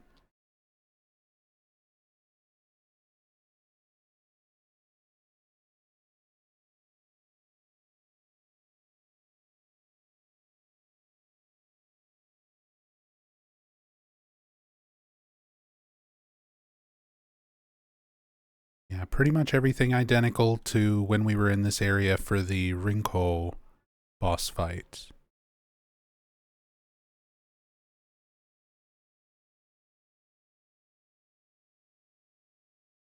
Cool lighting. Good shot there.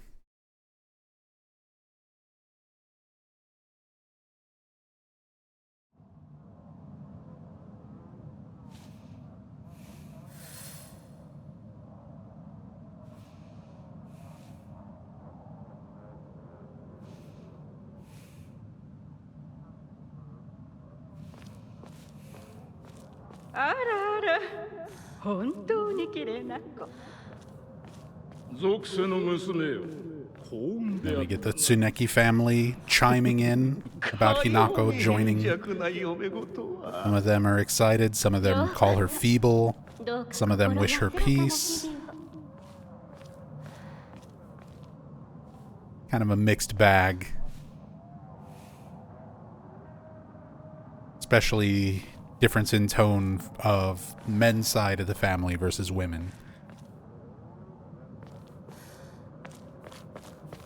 Do we like the stubby lightsaber for the UFO, or should it have been Shu's ray gun? What do you think?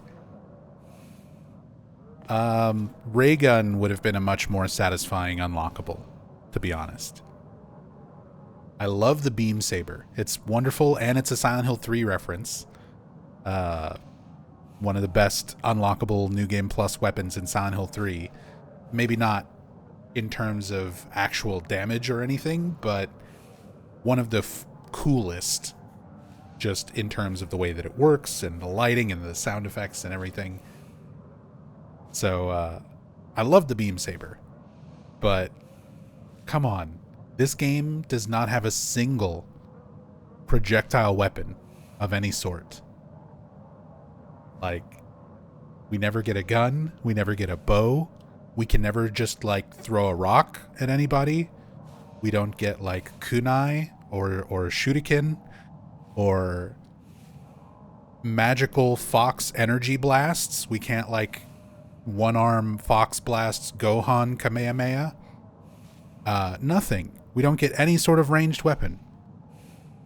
An actual hyper blaster, a ray gun, especially since there's a model for it, the toy one that's already in the game. A functional ray gun would have been really nice. That would have been a very satisfying thing to have all your other playthroughs be melee only, and then you do the UFO ending, and it finally gives you a ranged weapon. I think that would have been a really nice reward. Make it so that you can only get the UFO ending after getting every other ending, so that it's more of a challenge to get it.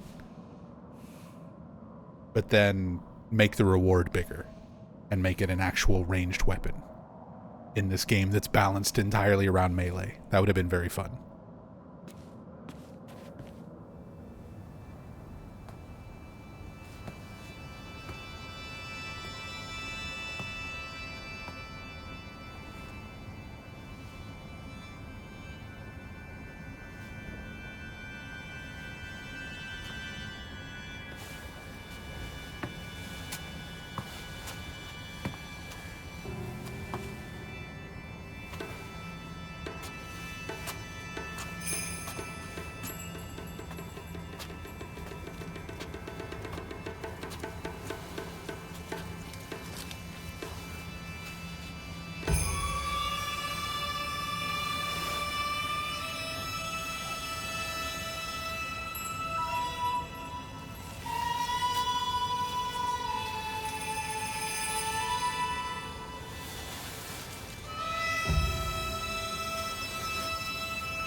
I just realized, are the offerings cedar branches?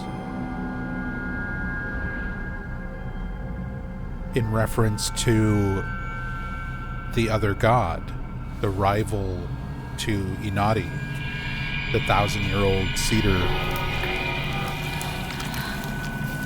that I always forget the name of.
それではお別れを。あなたが幸せをつかんでくれることを願っています。 Wish the rot world would have been the other world. Didn't really vibe with the dark shrine. Thoughts? Agree.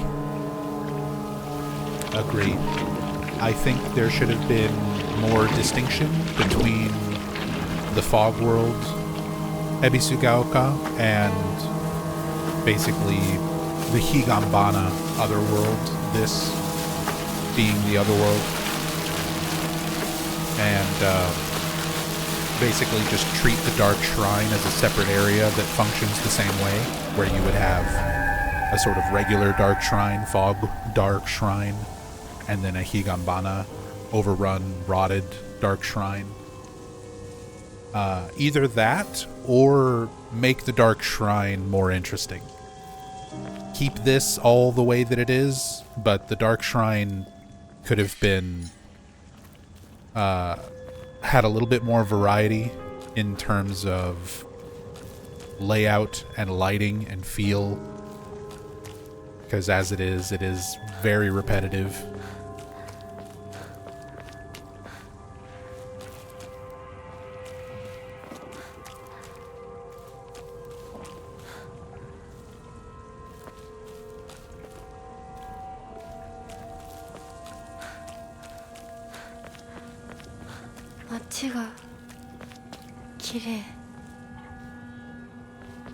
Like, I enjoy the design of the Dark Shrine,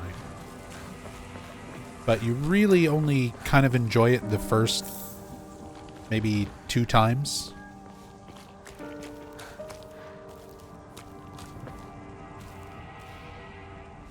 And then after that, it's just kind of like, okay, I get it.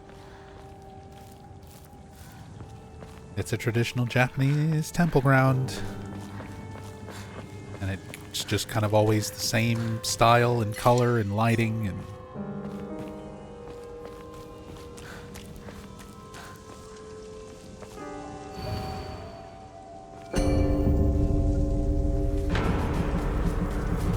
yeah, a little more variety.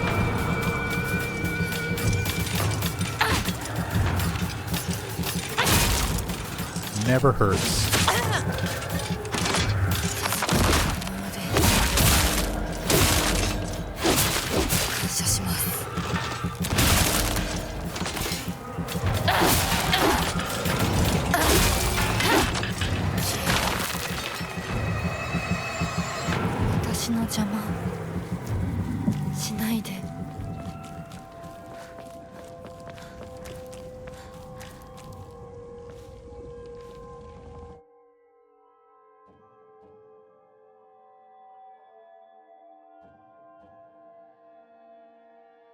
This whole area is already deloaded.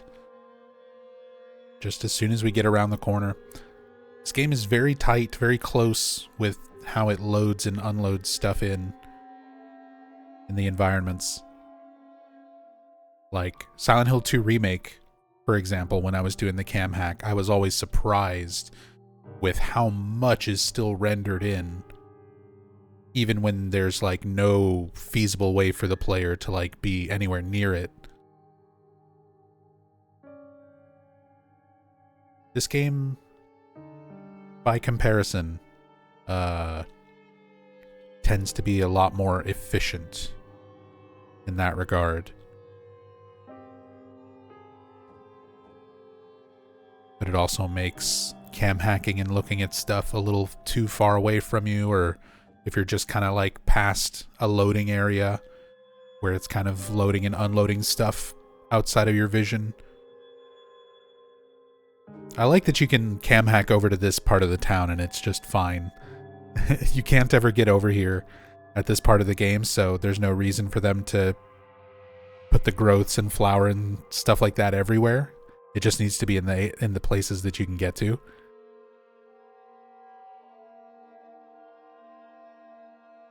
I just love the idea that it's like, oh no, this stuff is everywhere, the whole town's overrun. It's like, nah, it's just kind of like the main street. Everywhere else is fine.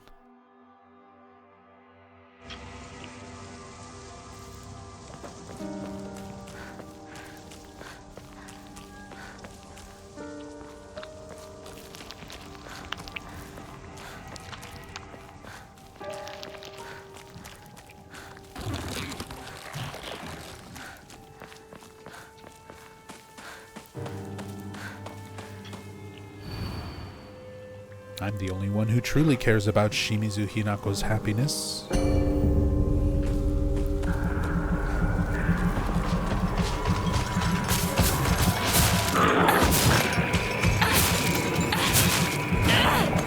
I like how they left that somewhat ambiguous throughout the first couple of playthroughs, where you get those notes where the perspective of it you're a little bit unsure of, because Hinako refers to herself as Shimizu Hinako, like she uses her name to refer to herself on numerous occasions.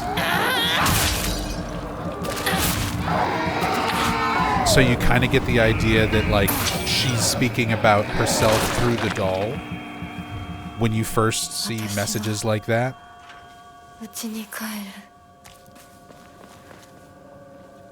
But then, fourth ending, you really get the implication that the doll is representative of the 1,000-year-old cedar god, the rival to the foxes, the Inari.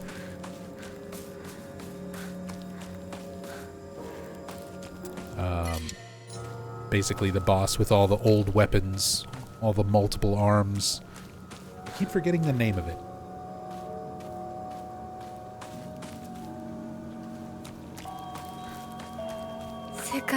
It starts with an M.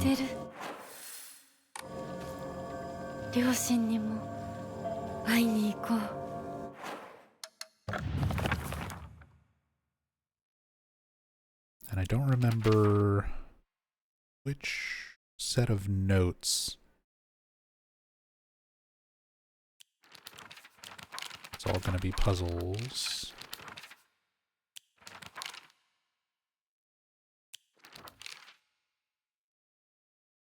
Senensugi is the shrine. 1,000-year cedar. There's notes that give the actual name.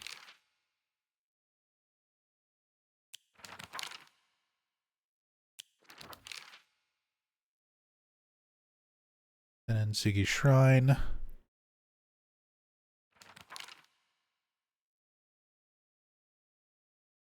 Tsukumogami. That's it. Tsukumogami. Putting old tools to rest. The custom of putting old tools to rest. The same way that the doll to Hinako is essentially like an old tool that needs to be put to rest, like part of her childhood self and identity that she's clinging on to as an adult. So the doll sort of represents that aspect to Hinako. This old tool, this older thing that used to serve a purpose.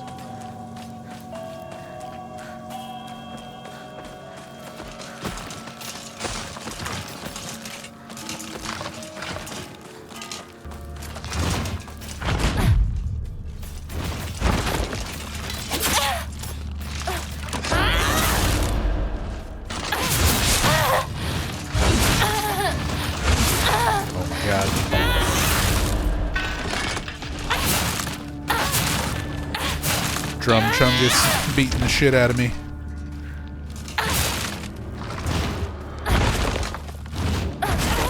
Dodge too soon.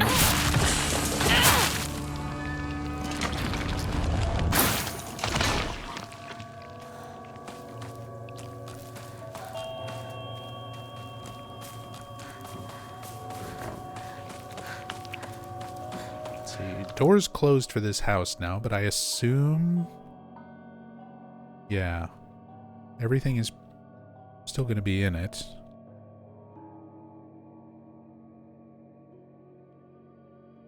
Hey, the doll's even still upstairs. The Hinako Kokeshi. Oh, that's kind of cool. You can see the growths and stuff from inside.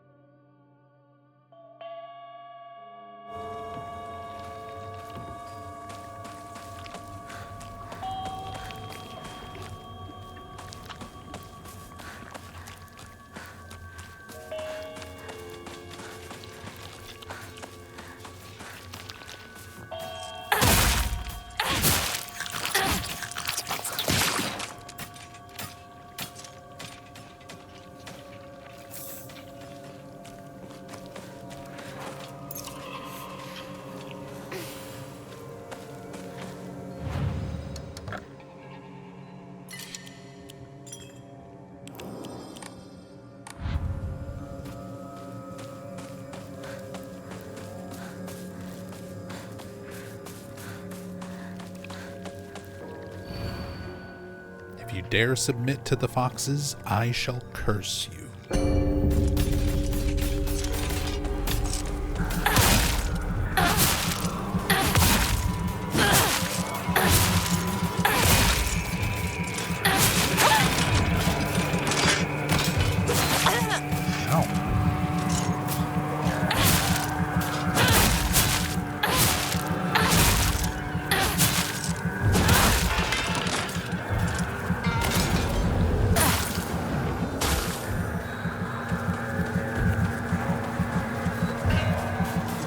Here we go.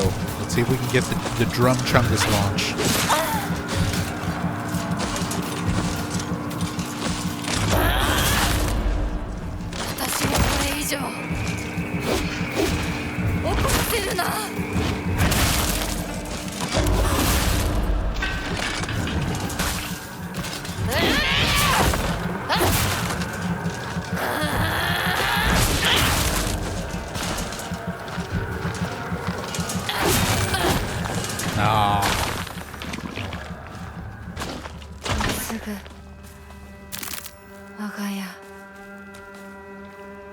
So it's possible if you transform and do the charged up heavy swing,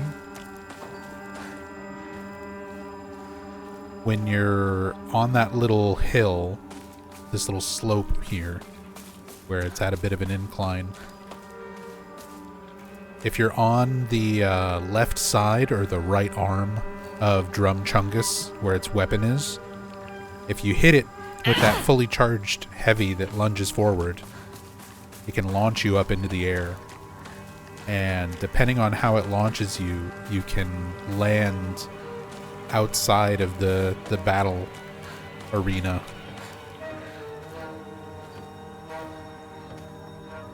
And just not finish that fight. Just skip it.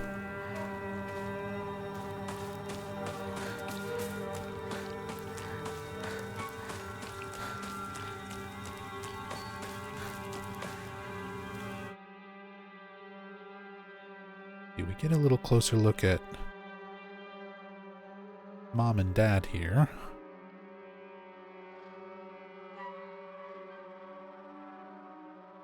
Although I don't think we ever see anything kind of too different with their models. There's not too many times in the game we really get to look at them up close.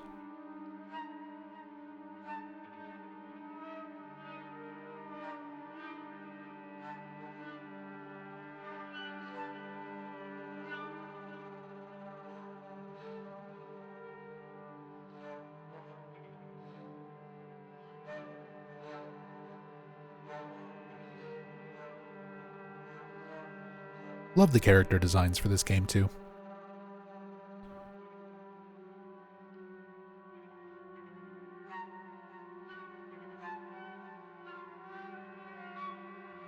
Like, even this game, which does have a very stylized art style, it's not going for exactly, you know, perfect photorealism,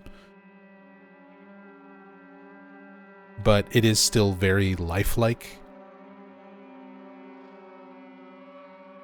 in the presentation of the characters. There's so much detail on like the like scars and acne and little ridges and bumps and stuff on their faces. Just kind of like the wrinkles, the lines around the mom's mouth and eyes.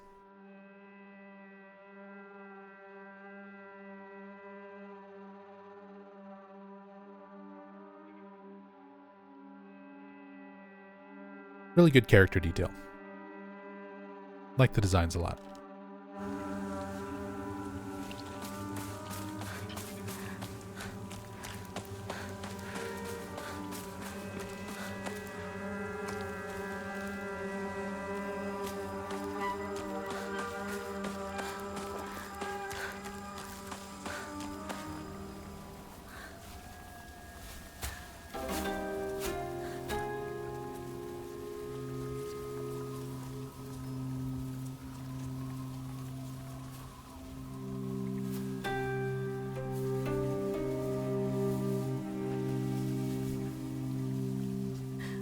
ひなこや綺麗だよほらお父さんここはもうお前の家ではない一人で帰ってきても敷居をまたげると思うな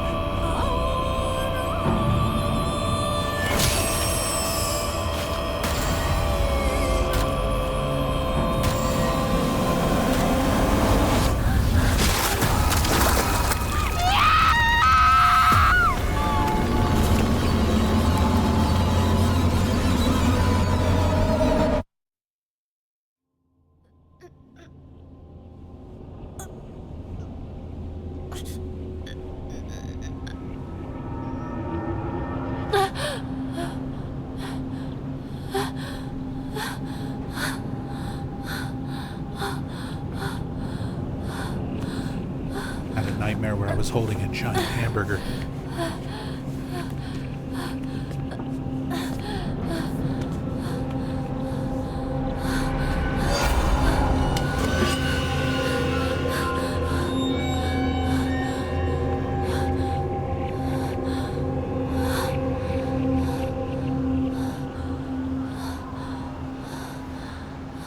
Ugh.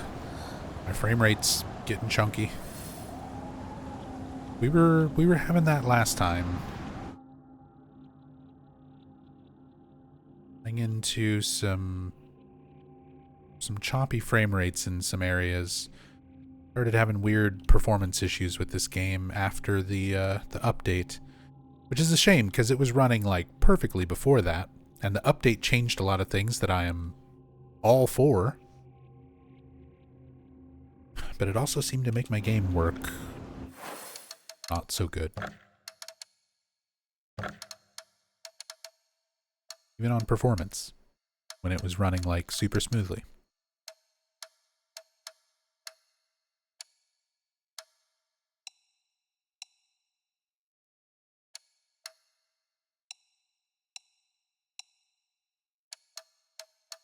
Especially for a cam hack playthrough, like stuff like this, I want to try to have it in as nice of a visual fidelity as I can get, but at the same time, I need the game to run at more than 15 FPS.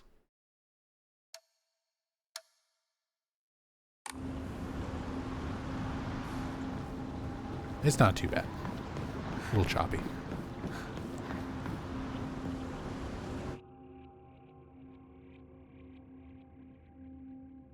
Ooh.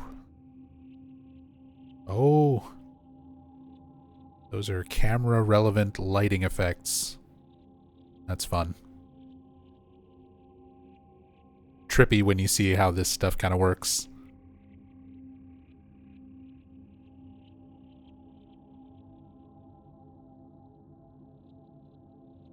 But as long as it looks correct to the player perspective, that's what matters.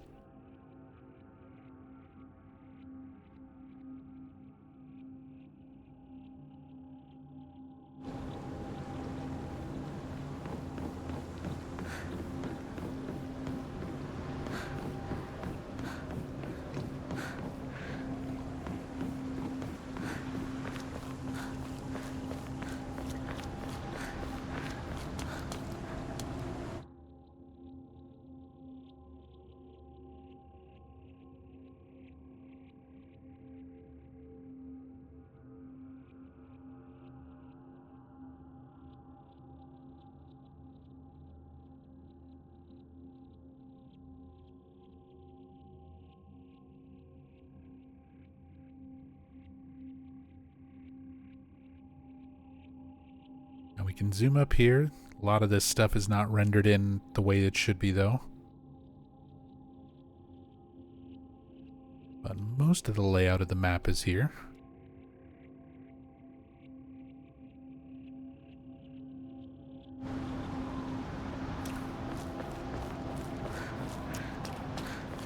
It's probably also why this is a little bit choppier.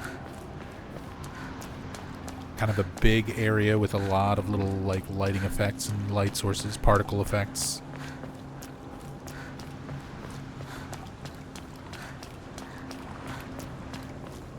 しめ縄が絡まって私の生き様みたい。今はとにかく進むんだ。諦めるものか。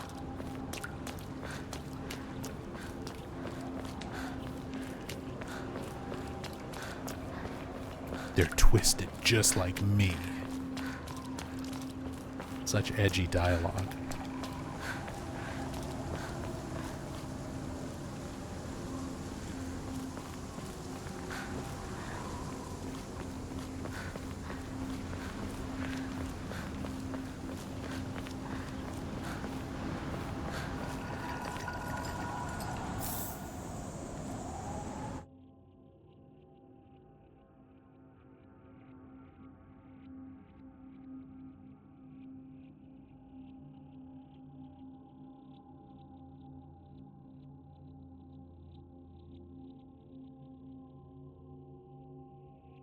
I like the way the Inari statue's face is like twisted and looking down at the doll. あなたは誰？どうして私を操ろうとしていたの？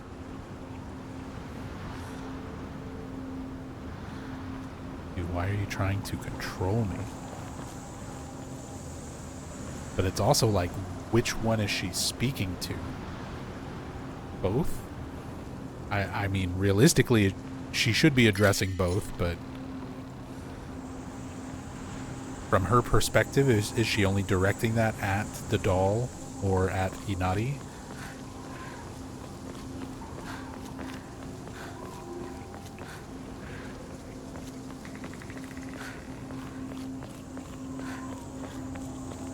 And then that's also sort of looking at it at a very surface level.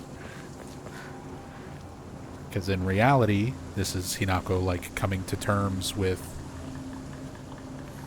well, I can't say in reality, what we assume to be reality. This could be reality. This could all be literal. That is a valid interpretation of this game. Because it doesn't really give you a concrete answer of, like, what's really going on. It just kind of presents a lot of different ideas. There might be gods that are actually existing here, and a very real power that exists that are manipulating humans and trying to perform this sacrifice and prevent the awakening of the slumbering water dragon head that's going to release toxic gas into the town. Or it could be drugs and just Hinako working out a whole lot of inner turmoil. And it's entirely metaphorical. She's just having a mental breakdown on her wedding day.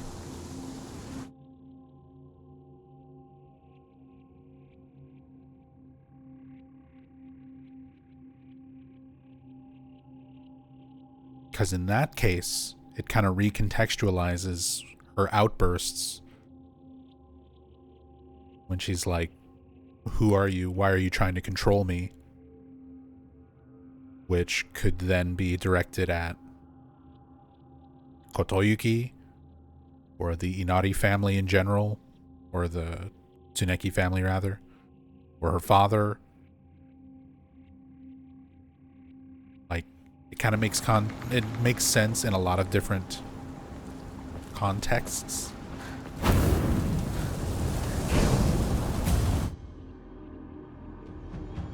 Doesn't a dude just like jump down? I'm trying to remember where these enemies come from. I mean, these two just kind of walk over and jump in. I feel like I remember something jumping down from up there. 通さないつもりか。上等だ。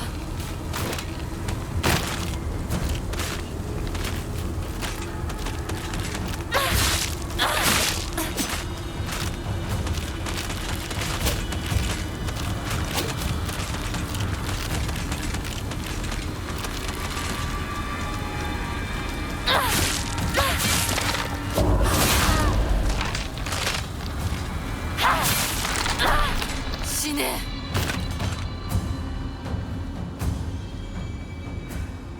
That's only on the harder difficulties, I think.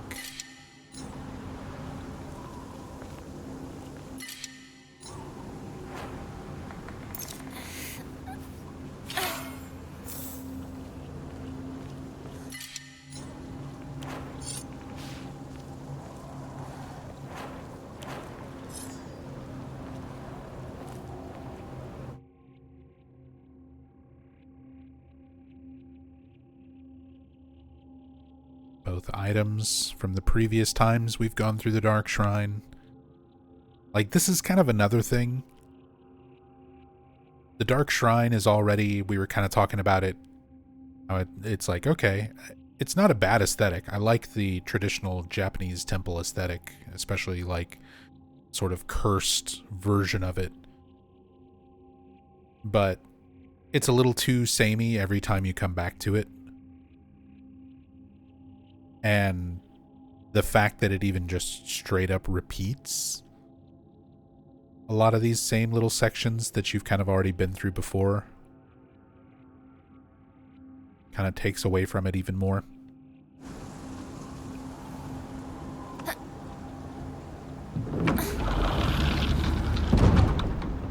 Again, not like an overall bad design, but for being the main sort of other world of the game,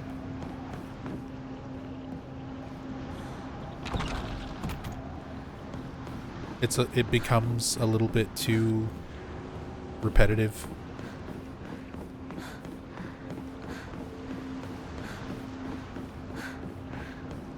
お前らの思い通りにはならないぞ。私はもう自分の望むものが何なのか分かってるから。 Yeah, and then this is the same section of the Dark Shrine from before, but all these outer rooms are like blocked off now. I was curious if some of the props and things, assets, would still be in them, but it looks like it's a much more barren version of this this section of the Dark Shrine. And instead we just go across the bridge on the main stage, because this is actually connected now. This was not connected when you first visit this area. This little middle section is not here. Oh, I like that we can see our friends already here waiting for us.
All these things I don't have room for.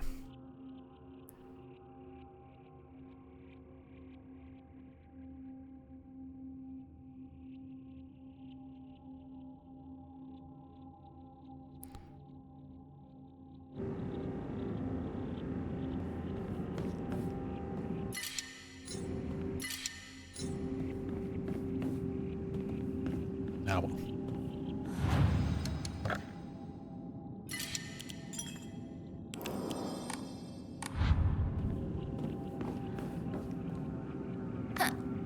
First time coming back through this area, I was so nervous I was gonna have to fight Sakuko again.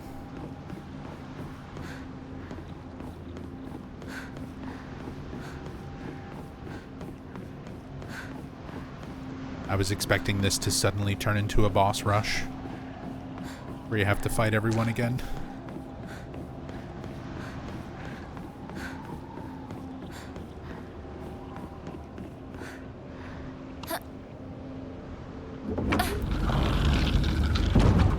We make such a big deal about it being an arena the first time around, and then second time around you just kind of run across.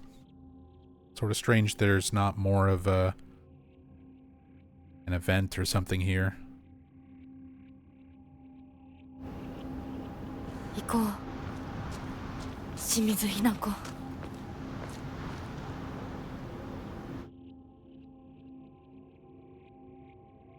The knife. the doll over here by the Inari statue with a knife in its eye. All these little clues that the doll represents this god that's a rival to the Inari, to the foxes.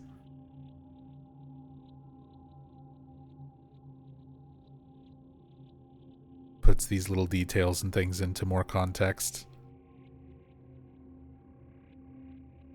Like, they're trying to get Hinako on their side.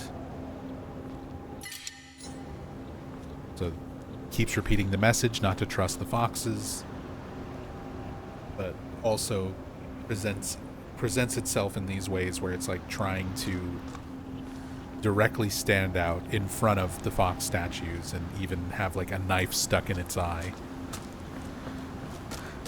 Also sort of foreshadowing the boss fight.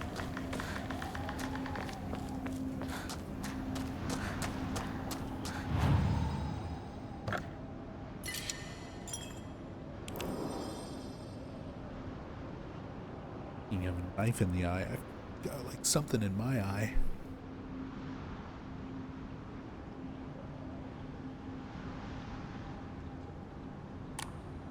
Eyes watering up.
Once again in the fox hallway.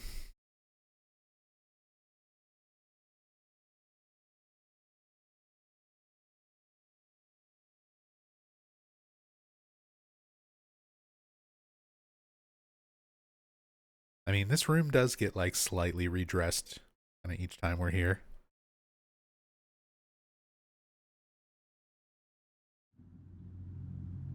For the most part, it's still the same room that we've seen like 3 times already. Oh, sorry, my sinuses are going off. My eyes are watering. I'm still kind of recovering from some like seasonal allergies, bit of a cold type of thing.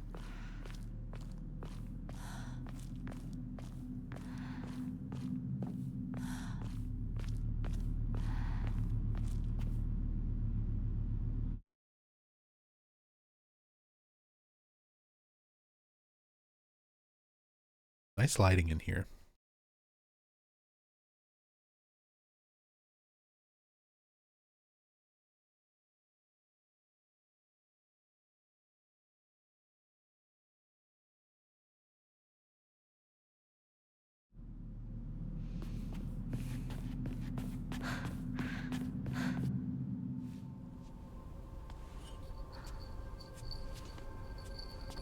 Hinako.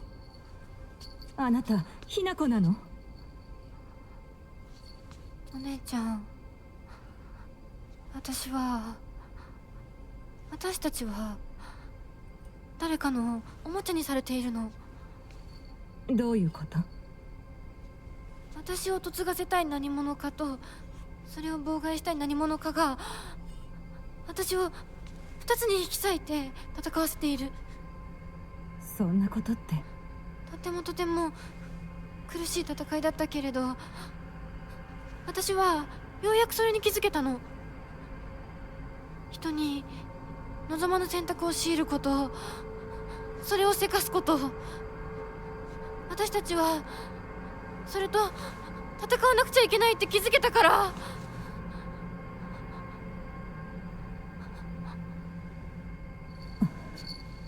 He's like, Hinako, I'm already married and have a child.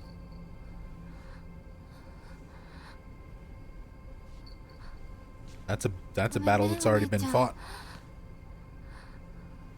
ごめんね、お父さん、お母さん。私やっぱり親不孝者だと思う。でも本当に私の幸せを願っていてくれるなら、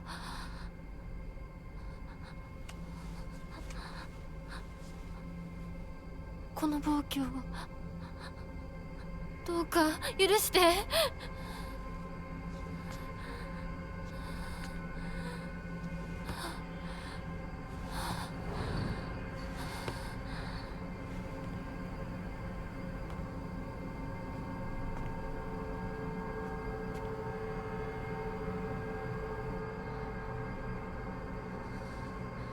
これが私の選択。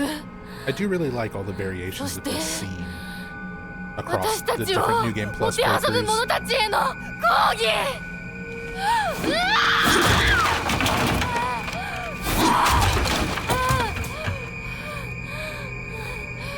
Especially Junko.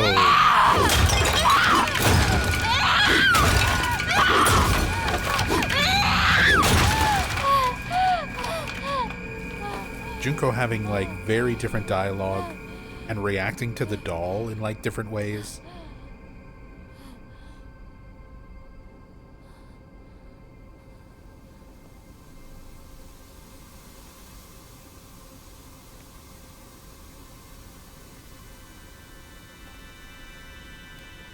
どうして私たちはどちらかが殺されなければならないの？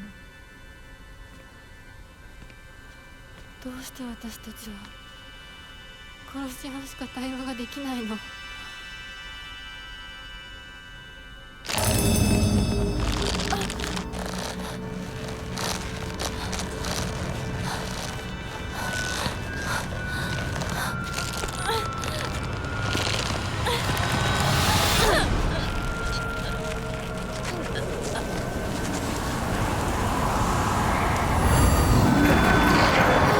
I love that vision.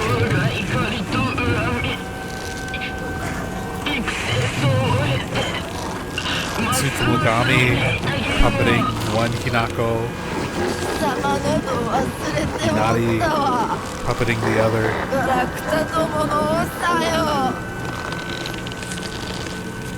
ひなこ、これは一体。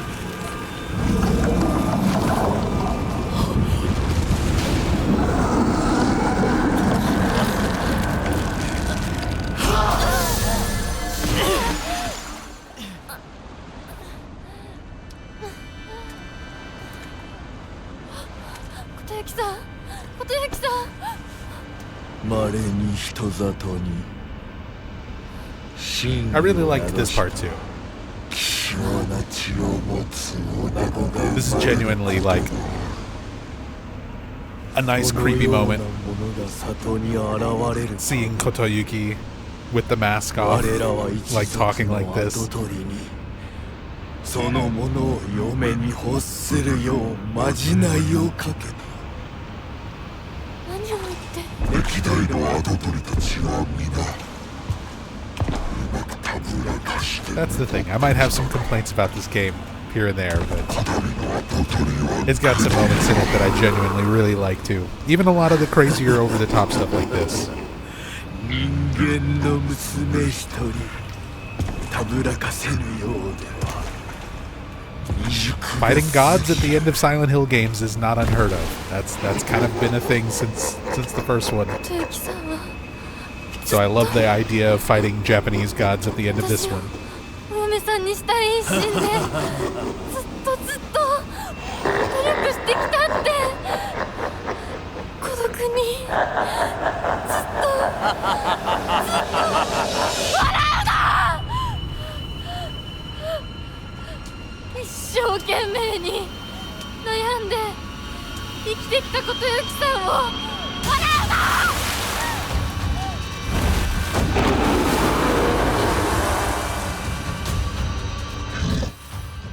Defeat the gods. Well, I'm gonna look at him first. Oh, there's camera occlusion stuff.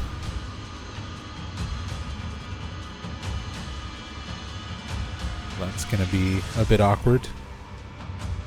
Starts turning into a ghost if we get too zoomed in.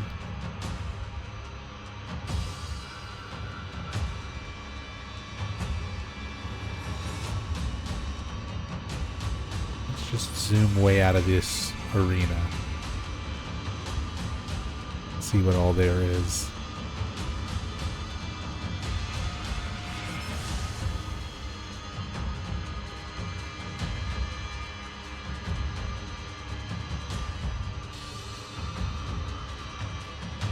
See, there's actually some kind of texture way out here.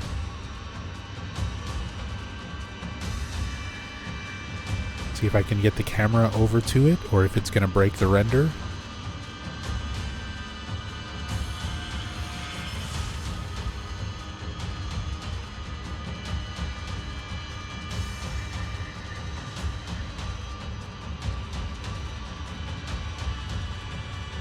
Is this the other god? And the other Hinako? She's not exactly how she should be.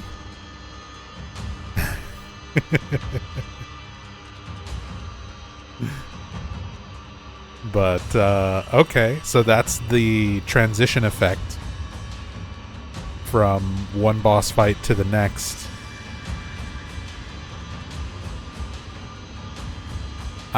In the name of science, I'm very tempted to see what happens if I just teleport over here.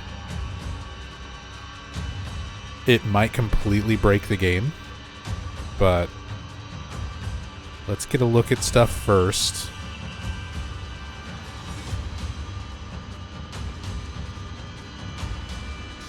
Love these boss designs.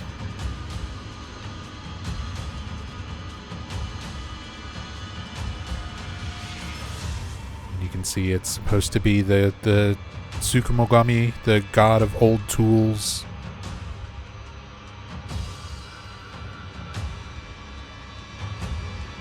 So it's all these like old chipped and rusted weapons and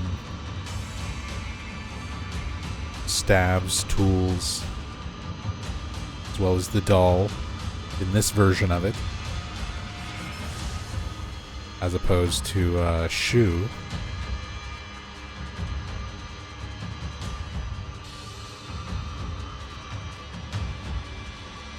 If you hold off, you might be able to see the other boss without occlusion when the bosses switch. Oh yeah, because it's not happening with this one. So, maybe. Although it might be something that's just programmed into that boss because of how large it is. Since this boss isn't quite as big. That's probably why it doesn't have that, like, camera-dependent occlusion radius. I don't know what you would call it, but basically there's, like, a bubble around it so that if the camera gets too close, it doesn't show the model, so that if you're underneath it fighting it and it, like, moves, it's not completely blocking your camera. And that effect travels with the camera, even if I separate the camera from Hinako. It's not tied to her model, it's tied to the camera position. So even if I'm like going out of bounds and moving the camera somewhere where it shouldn't be, it's still going to activate that effect. Thank you, Black Indie Dev. Like culling. I don't know if there's a term for like position specific culling of like it only happens when you get within a certain range. Because this is what we're talking about.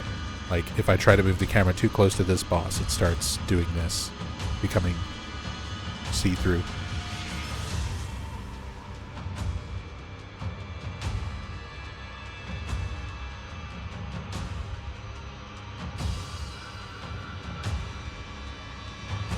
Her arms are most likely a bone parenting issue. The wrist bones are still in A pose while the rest is in normal stand animation.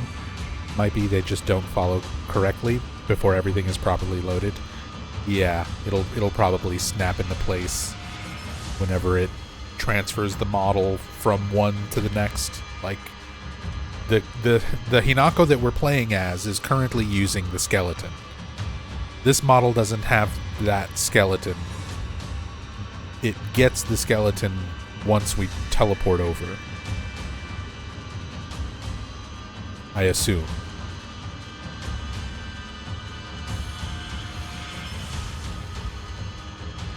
Also, all these characters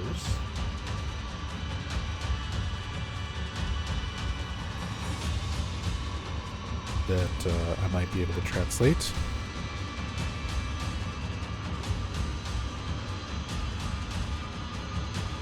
Watashi no, that would be I am, or my possess, like, that would be a possessive? Yeah, my something?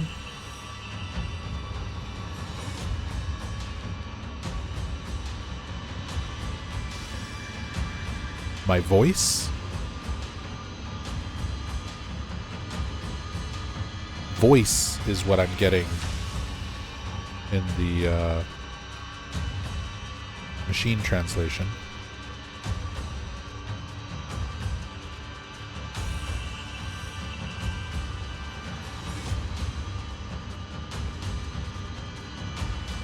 Again, it's Google Lens. It's not always going to be accurate, but I might be able to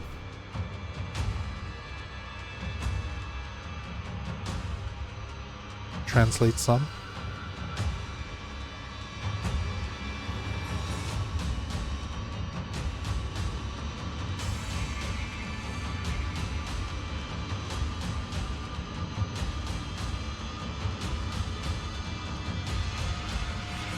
I'll do it for you.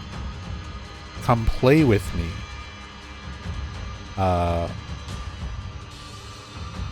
Top middle.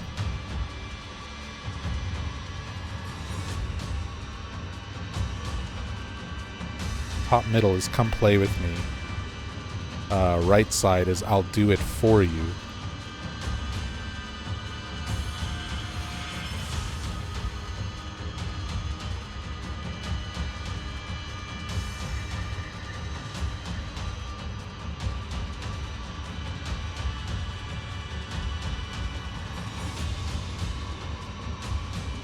It won't quite translate this one in center screen, but I'm pretty sure the top kanji is Fox. And the machine translation for the one kanji below that was subordinate.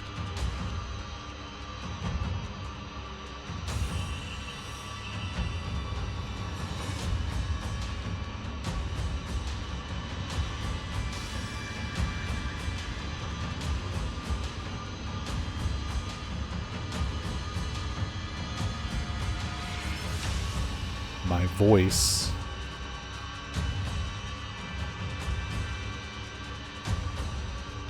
Watashi deka is on the other side.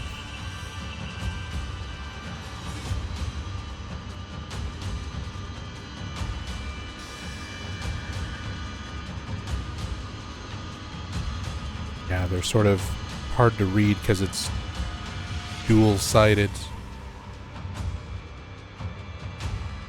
All right, have a good night, Aka.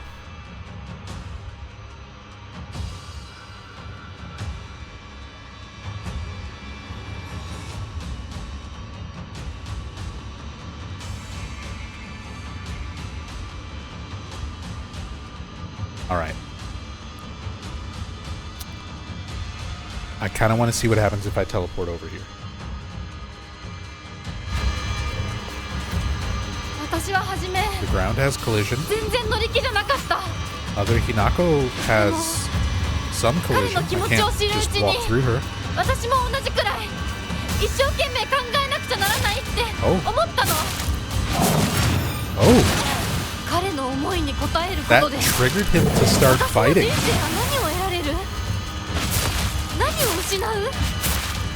何が変わって何が生まれる？女の幸せは What happens if we fight the wrong 男に愛され phase ること。 when we're not supposed そんな to? 魔法の言葉で私の悩みは解決しない。 It's also not fully fighting.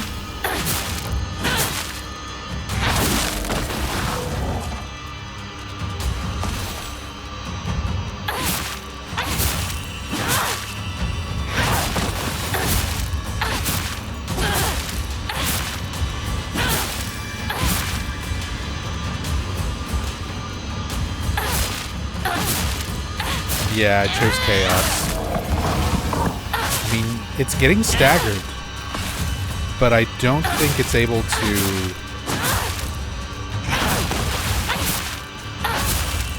transition to the other phase. So maybe we go back and fight the fox. Maybe we go back and fight the QB.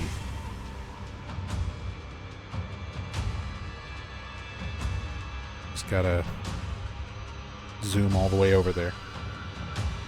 This is very far, by the way. These two areas. Because this camera moves insanely quick.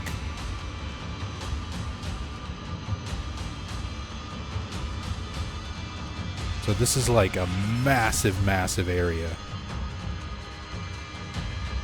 Getting back over here. Or like between these two spots.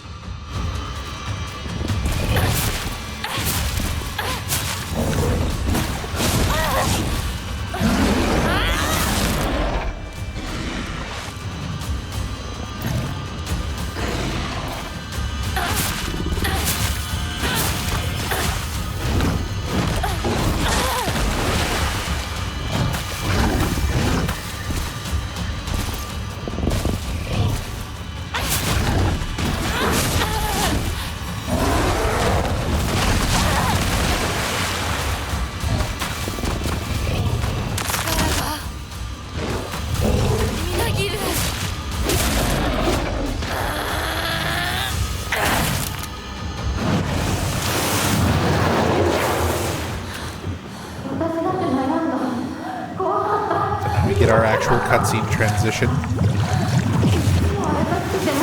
いつかお父さんみたいになるかもしれないって。 Oh, also the default Hinako model, the like placeholder model was the default costume. いいのは未来の自分だけ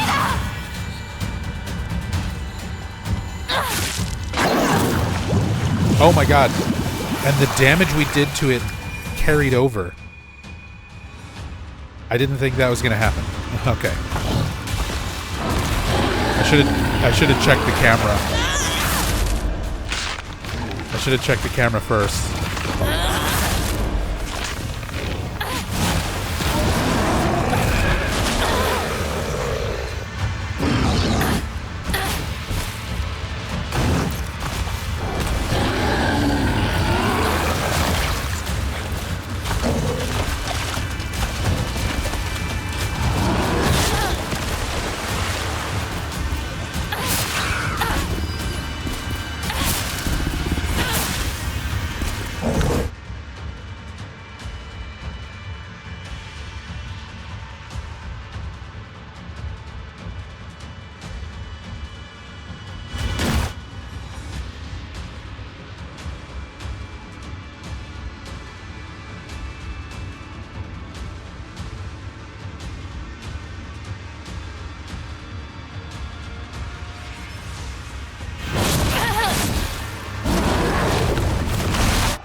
The like water effect on the camera just travels with it.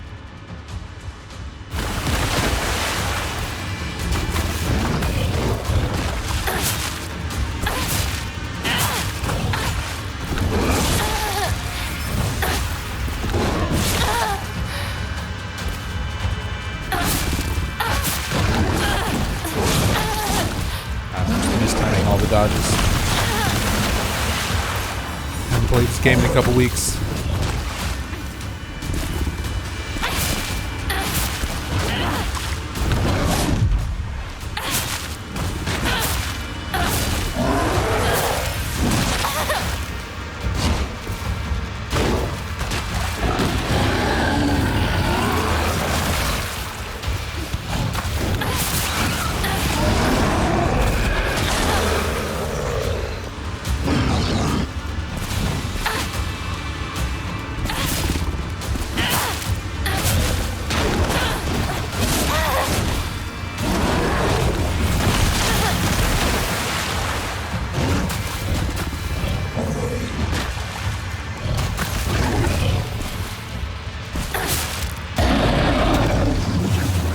Okay. So now we've flipped back over here.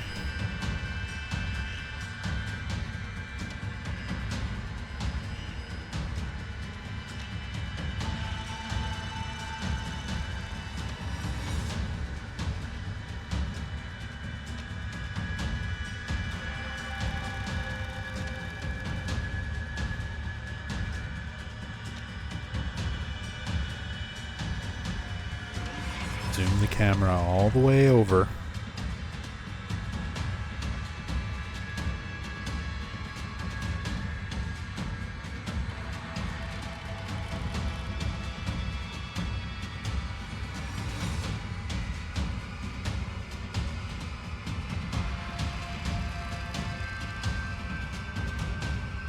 And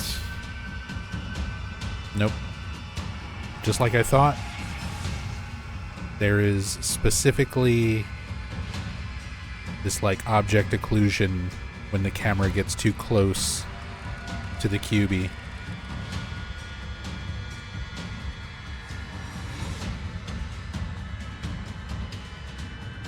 Also, no dummy Hinako.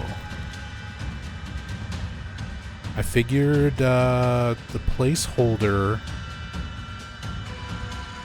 Hinako would also be over here.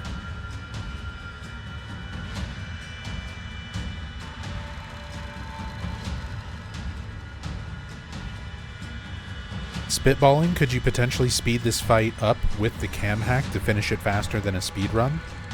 With the flip to damage stationary bosses down to 1 hit? Or too much zoomy time? I think it takes too much time to teleport.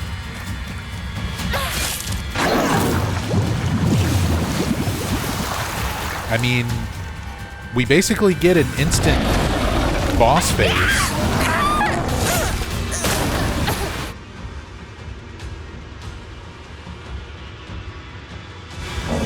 And it did it for both phases there.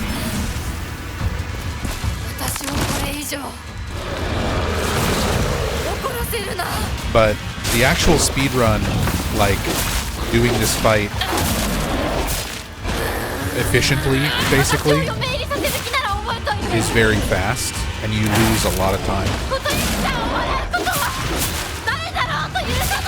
You lose a lot of time zooming over there.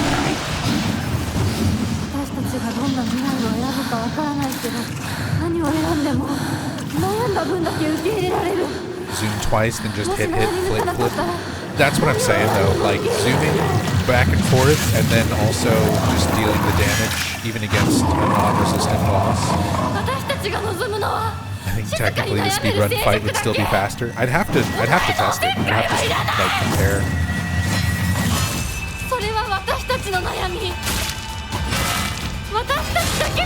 And now we're fighting. Now we're fighting another phase.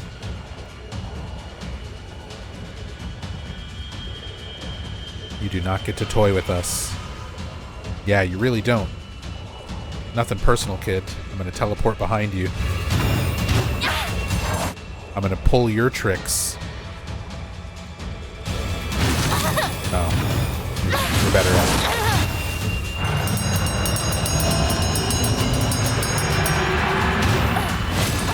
Oh, I always forget there's like a little delay on it.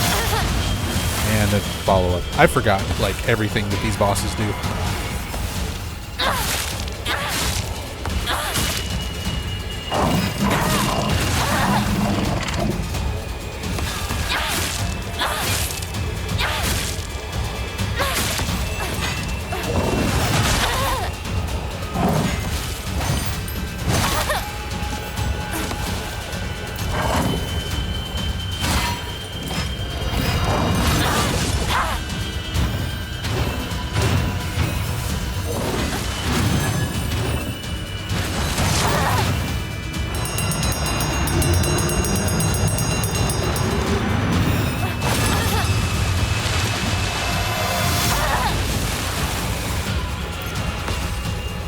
I keep using the wrong thing.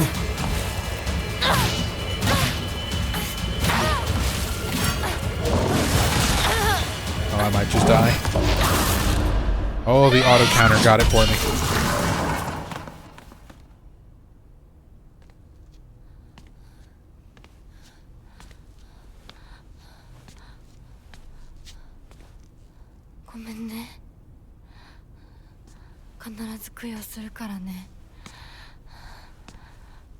Well, that's pretty much it. That's everything I get to control in terms of camera. Enjoy the ending.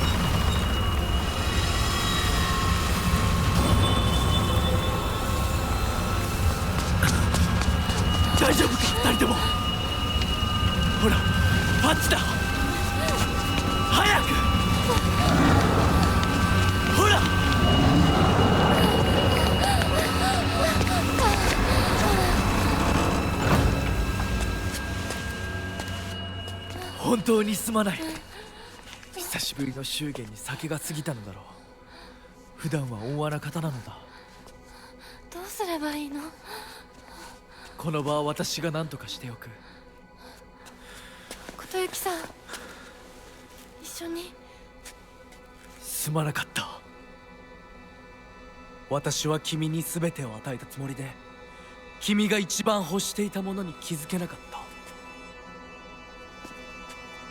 私も君と同じものが欲しくなったのだ。君への愛は酔狂なまじないによって生み出されたものではないと。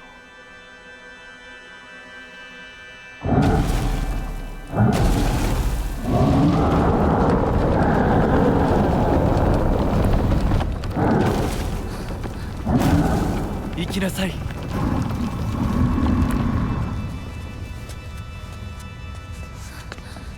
もし私たちへの愛が本物だったなら、また会いましょう。私たちもしっかり悩んで答えを用意しておきます。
私たちの人生どんな風に生きようね。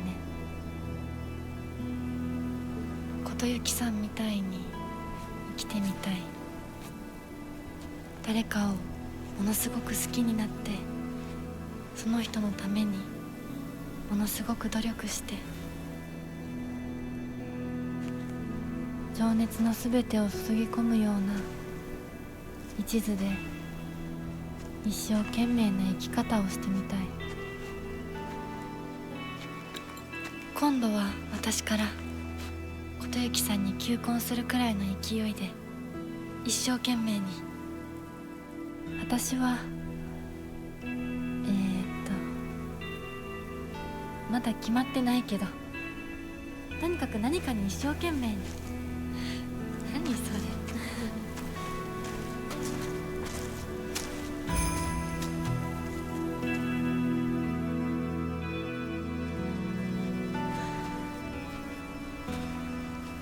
ここは静かだね。誰も邪魔しない、せかさない。いるのは私たちだけ。私たちだけで行く末を決められる。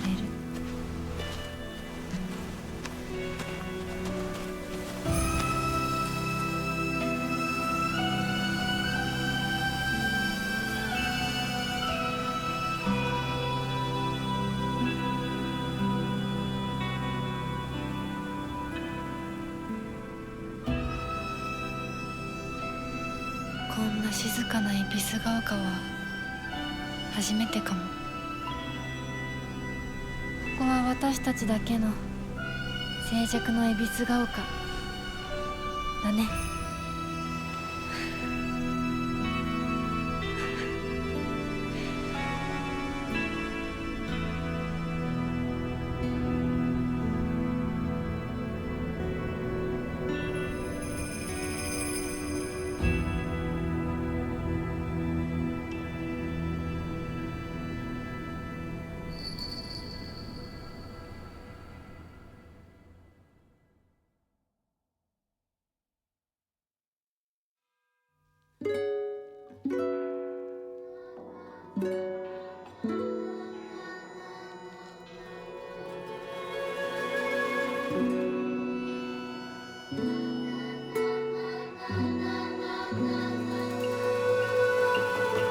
GG, thank you, Insane Asylum. Finished up the cam hack. Still a lot of interesting stuff with that ending. The implications of the town being empty, and it's like, okay, so we saw these two gods, Tsukumogami, the god of the 1,000-year-old cedar, representing like old tools, represented by the doll, and Inari, represented by the foxes. But then we also have that little bit there about the water dragon, like the sacrifice being made every 8 years to appease the dragon, and like since the other gods didn't get their way, Hinako gets her way. He sort of gets to go on symbolically as like the best of both worlds. She keeps her older, more responsible, more mature ideas and thoughts about who she is, represented by the her with the fox arm, and then the younger her, the more specific, self-idealized independence from her youth. Like, she gets to keep both aspects of herself, but in exchange, like, water dragon curse, everyone's gone, everything's flooded. Toxic gas is now all over the town.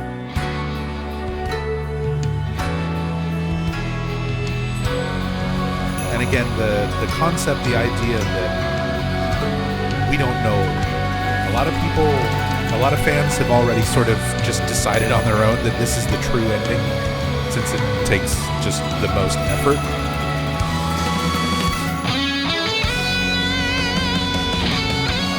but there's not really anything making it more or less accurate or true or real compared to any other ending. Oh yeah, you probably can't hear me over this sick guitar.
Such good music.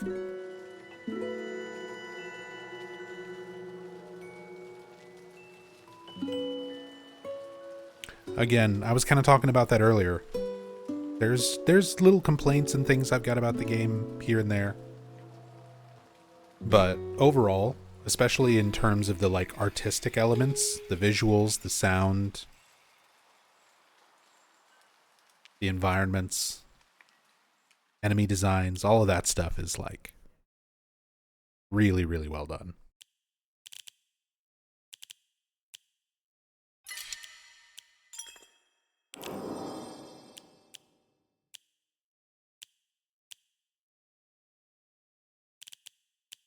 There we go, another clear game playthrough in the books. We've gone through, we've seen every ending, we've gotten every upgrade now. There's still some Omamori that I haven't collected. There's still some stuff left to do in this game. I still need to do a casual difficulty playthrough since they added that. And I still need to do a Lost in the Fog action difficulty playthrough. And eventually I need to do playthroughs for all the other endings except for ending 3 in English. Or ending 2, excuse me. Ending 2 I saw in English. All the others I've only played Japanese. I only did that one playthrough in English and I was like, okay. Not a fan of the English dub. So I did all my other playthroughs in Japanese. But just out of curiosity, for being thorough sake, eventually I need to do playthroughs and see all the other alternate scenes and endings in English. So, still a lot to do in this game. Although I'm probably going to take a break from it for a little while. I'm going to be editing, this stream is going to go up on the main channel, but then I'm also going to try and work on some compilation videos for all my cam hacks. Go back to the title screen here. But I want to put together some compilation videos for all my cam hack playthroughs. So OG Silent Hill 2, Silent Hill 2 Remake, Silent Hill 3, and now Silent Hill F. I've done cam hack playthroughs of all 4 of those, and those videos, the actual full playthroughs, don't do very well, just because I think they're very, very long, and there's a lot of not much going on until I eventually do discover something that's kind of interesting. So people just kind of want the highlights in general, like what neat stuff did you find during the cam hack playthroughs. So I want to put together some compilation videos of like all my best, most interesting discoveries and findings and just cool views and things like that from each of those games. So I'm going to be working on stuff like that for YouTube for a while. I'm still trying to finish up the Silent Hill 1 Iceberg video, which I've been working on a lot this past couple weeks while I haven't been streaming. Again, a lot of effort goes into this one. So these videos, I just hit the 3-hour mark in the Iceberg video after doing a lot of rewrites and re-recordings and getting a lot of clips and things added to it, reference materials added to it, and fleshing stuff out. And I'm only about halfway through the Iceberg with all of that edit. So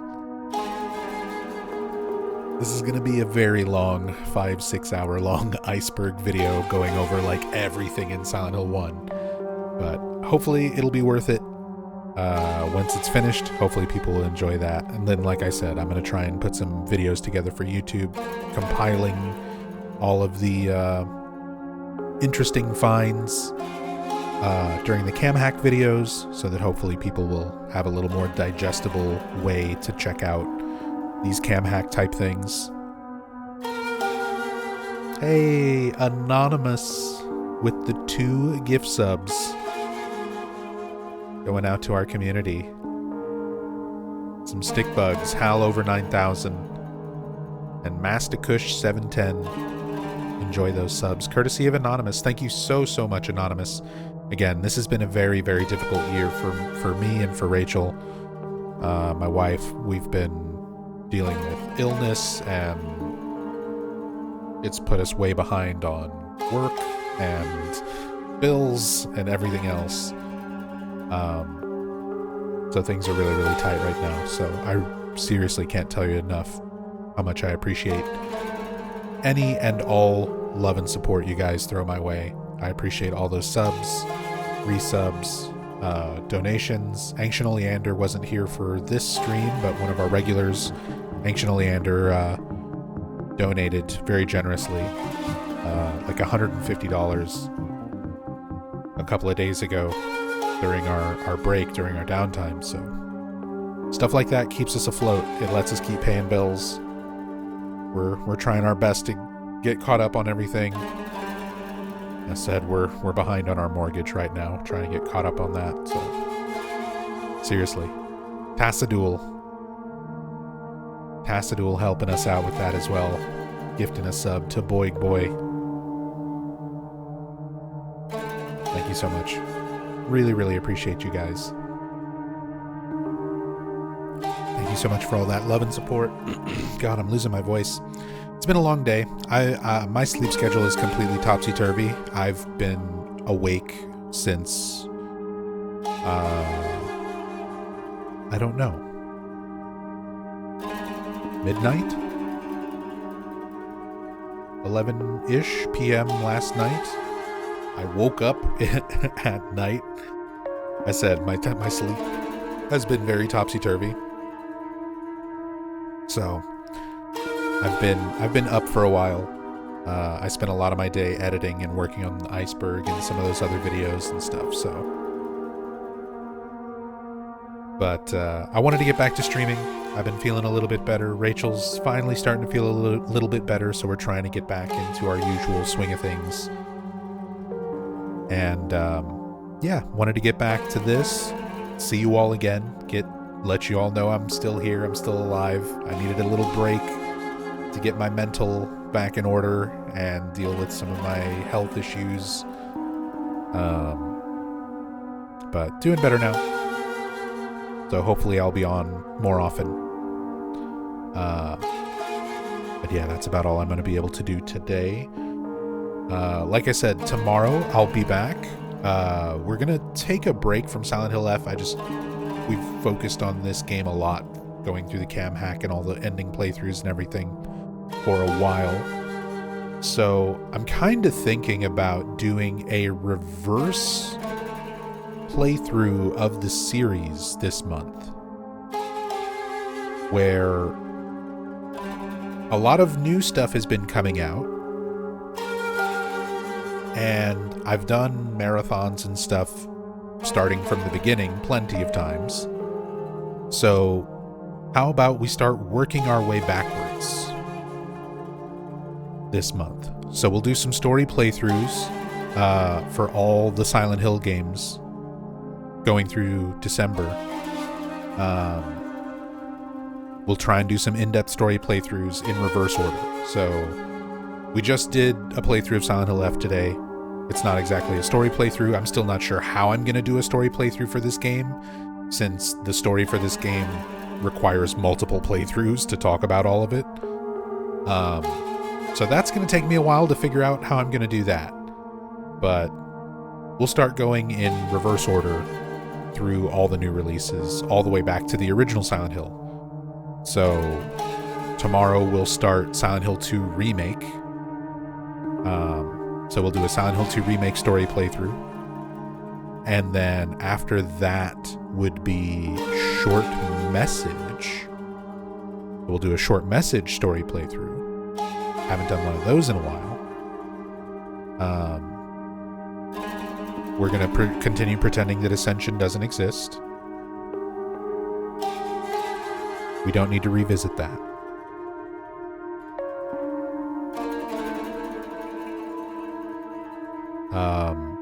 I would like to continue pretending Book of Memories doesn't exist.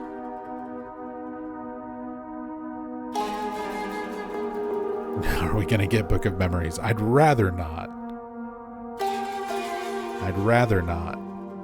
I'd rather ignore Ascension and Book of Memories. But it does remain open as an option. Until I melt Rachel's copy of it. Then what?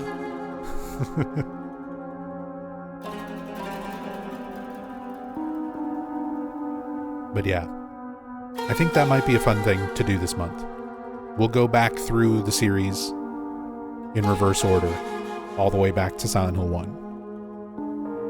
And then hopefully by the time we get to that, maybe I'll be done or close to done with the Silent Hill 1 Iceberg as well.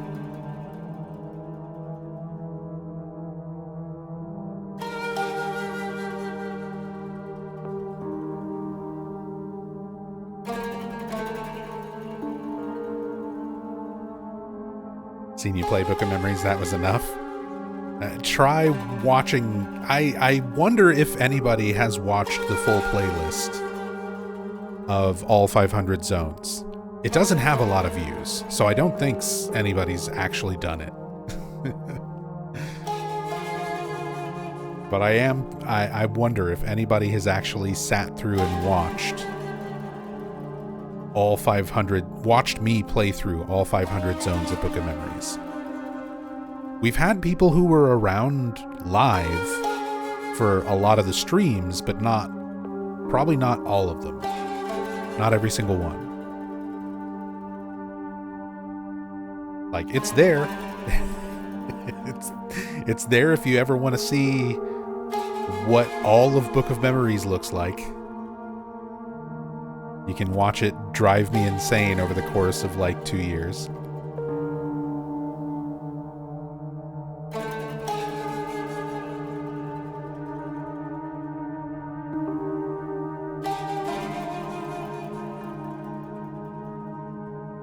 There should be a Silent Hill game where you play as Mira and mess with the people in the town. That'd be fun.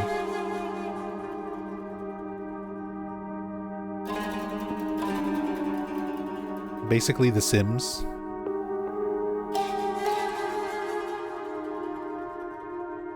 But you're Mira. fucking with all the people.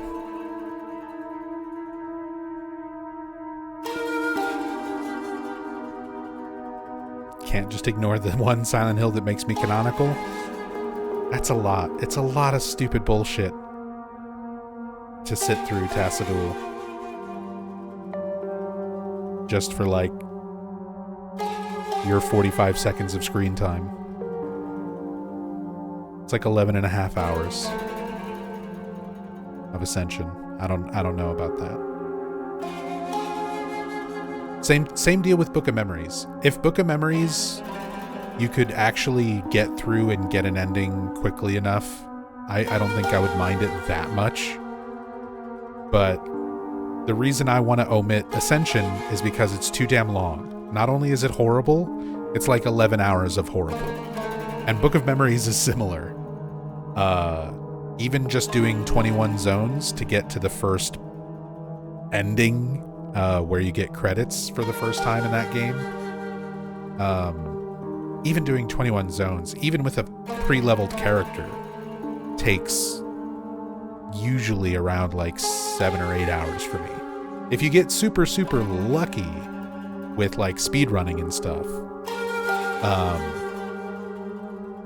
you can make it happen. You can make it happen faster. I think the world record is around like 4.5 hours, for an idea of what I mean by faster. And that's still 4.5 hours of playing a dog shit game, and that's with good RNG to finish it that quickly. And that game's nothing but RNG. I'll play while you talk. Use the PSTV. Now that could be a fun idea. I might be more willing to revisit Book of Memories in the reverse playthrough order if I'm not the one playing it. If Rachel plays it and I'm just sitting here watching and talking,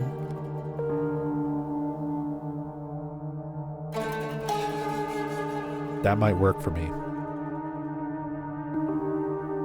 But if we decide to skip, then yeah, Downpour. So, reverse order, we would be doing Silent Hill 2 Remake, then Short Message, skip Ascension, skip Book of Memories, Downpour, Shattered Memories, Homecoming,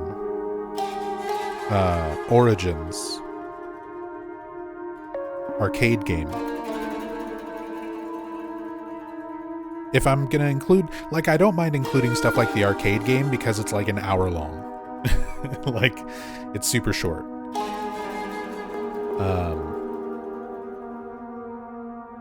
Silent Hill 4, Silent Hill 3, Silent Hill 2, Silent Hill Play Novel, Silent Hill 1. Same deal with Play Novel. It's not super long. It's a lot of reading. But, because I mean, it's an entire visual novelization of the first game, so it's nothing but reading. But it's interesting. It's at least interesting. So I think that'll be probably the plan for this month. Go back through the series, back in time, game by game, all the way back to the OG.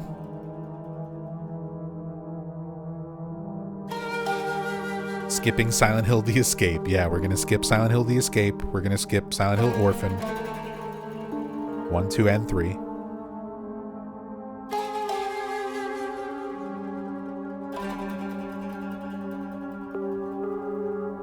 Hey, Megadeth Bunny. Been watching the cam hack for Silent Hill 2. It's been great. Well, thank you. I'm glad you've been watching it. I'm glad you've been enjoying it. That makes me feel a lot better that somebody will even come in and say that they're enjoying the cam hack playthroughs, because the views and numbers and stuff on those aren't always great, which is why I'm going to be working on some compilation videos to kind of condense the cam hack playthroughs down into just like, here's the most interesting things I found over the course of like a much shorter video than watching 30 hours of a playthrough. because I think that's just too long, too much to digest for a lot of viewers. But thank you for coming in and saying that you're watching it and enjoying it. That means a lot to me.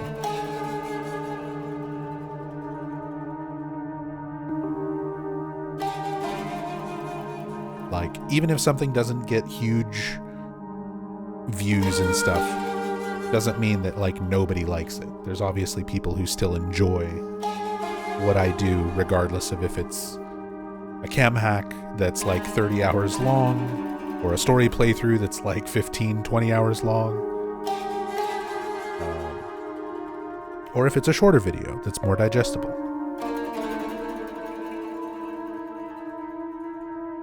I try to make some stuff all across the board. Try to keep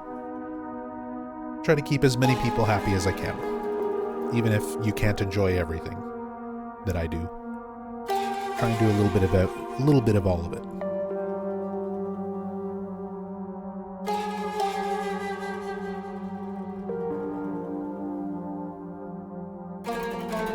I think it's great, just can't watch it all as haven't finished. That's the other thing with newer games especially, is you gotta give people time to play it themselves.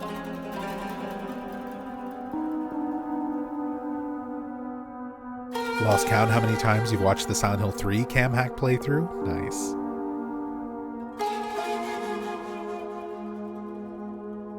Thank you, Nick.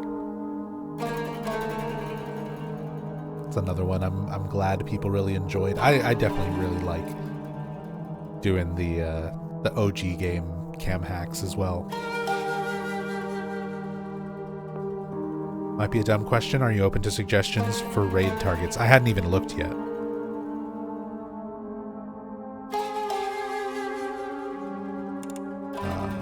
I have not even looked yet.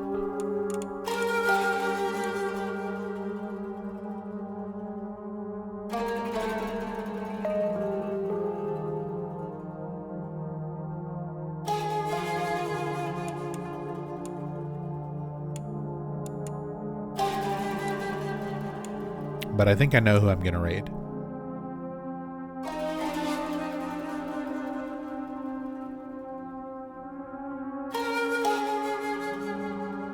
I think I know who I'm gonna raid. Mind taking a question? Go for it, Megadeath Bunny. This is pretty much the end of the stream here, but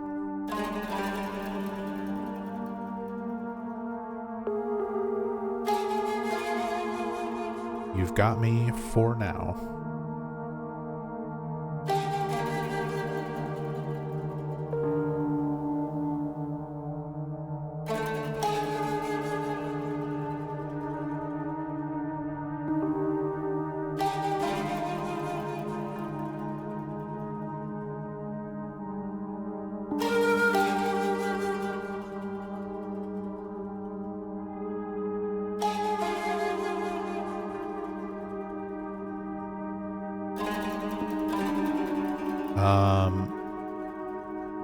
Why do you think it was important for them to tell Angela and Eddie's story? Like, in terms of Silent Hill 2, why are those characters, like, even there? Like, why do you think it's important for them to be part of it? Because it's, you know, it's mainly a story about James and Mary. I think for contrast. I think it's really important to have some contrast to James. To have other characters that are real outside of just him experiencing kind of their own stories. Even though you only get little glimpses of it. Because ultimately one of the big themes around Silent Hill 2 is justification. Like, was James justified in what he did? Did he kill Mary for a selfish reason? Or to help end her suffering, to ease her pain? It's kind of gray, right? It's kind of a mix of both. Well, James is sitting right in the middle of that dichotomy. And without any contrast, it sort of loses some of the impact of how you think about James's decision to kill Mary. But then when you have everything sort of across sort of a spectrum, you get Eddie, who is very hard to sympathize with,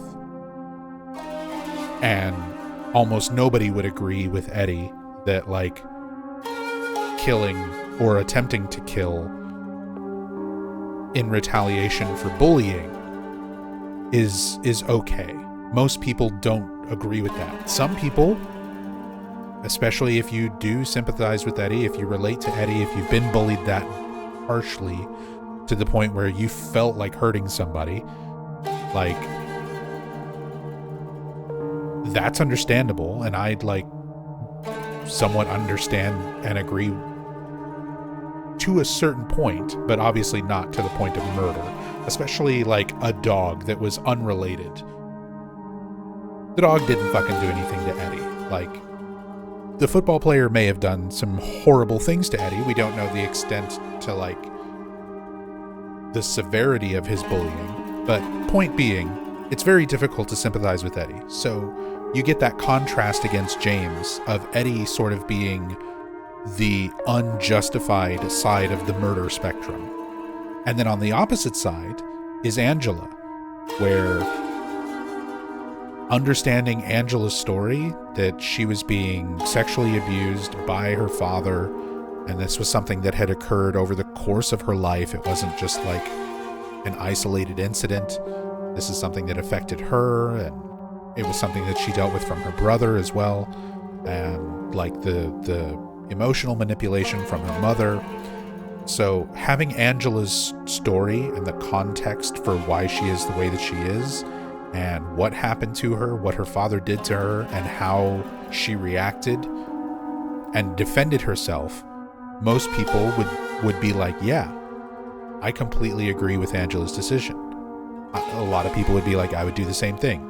You're being assaulted again, you know, you're defending yourself, your literal life is in danger, and if they wind up dead because they chose to assault you, that's kind of on them. Like, and that's sort of the way a lot of people view Angela, is like, she didn't do anything necessarily wrong. Like, legally, it's the wrong thing to do, but you're more likely to sympathize with Angela's story and her decision. So, again, on that spectrum of justifiable murder, Eddie is kind of on the end of, like, not justified at all, or very, very difficult to sympathize with. Angela is very easy to sympathize with, and most people would say she's very justified. And then James is somewhere in the middle. So it really, really helps having the context of those two characters to contrast against James and sort of help gauge how you as a person feel about each of these characters and their decisions to kill.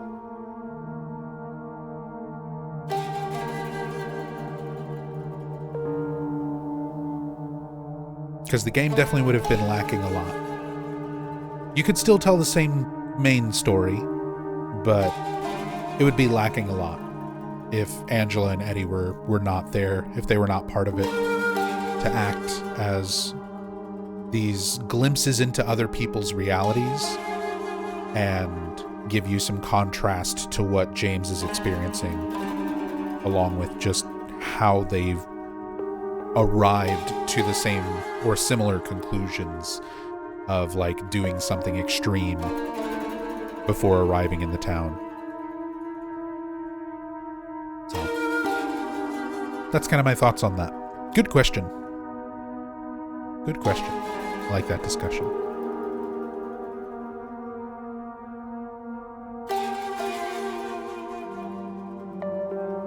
All my homies hate Eddie. Most homies do. Okay. We are going to go and raid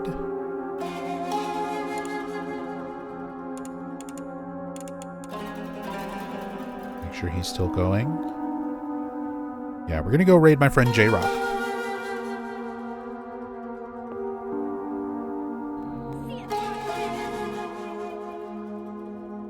J-Rock the God.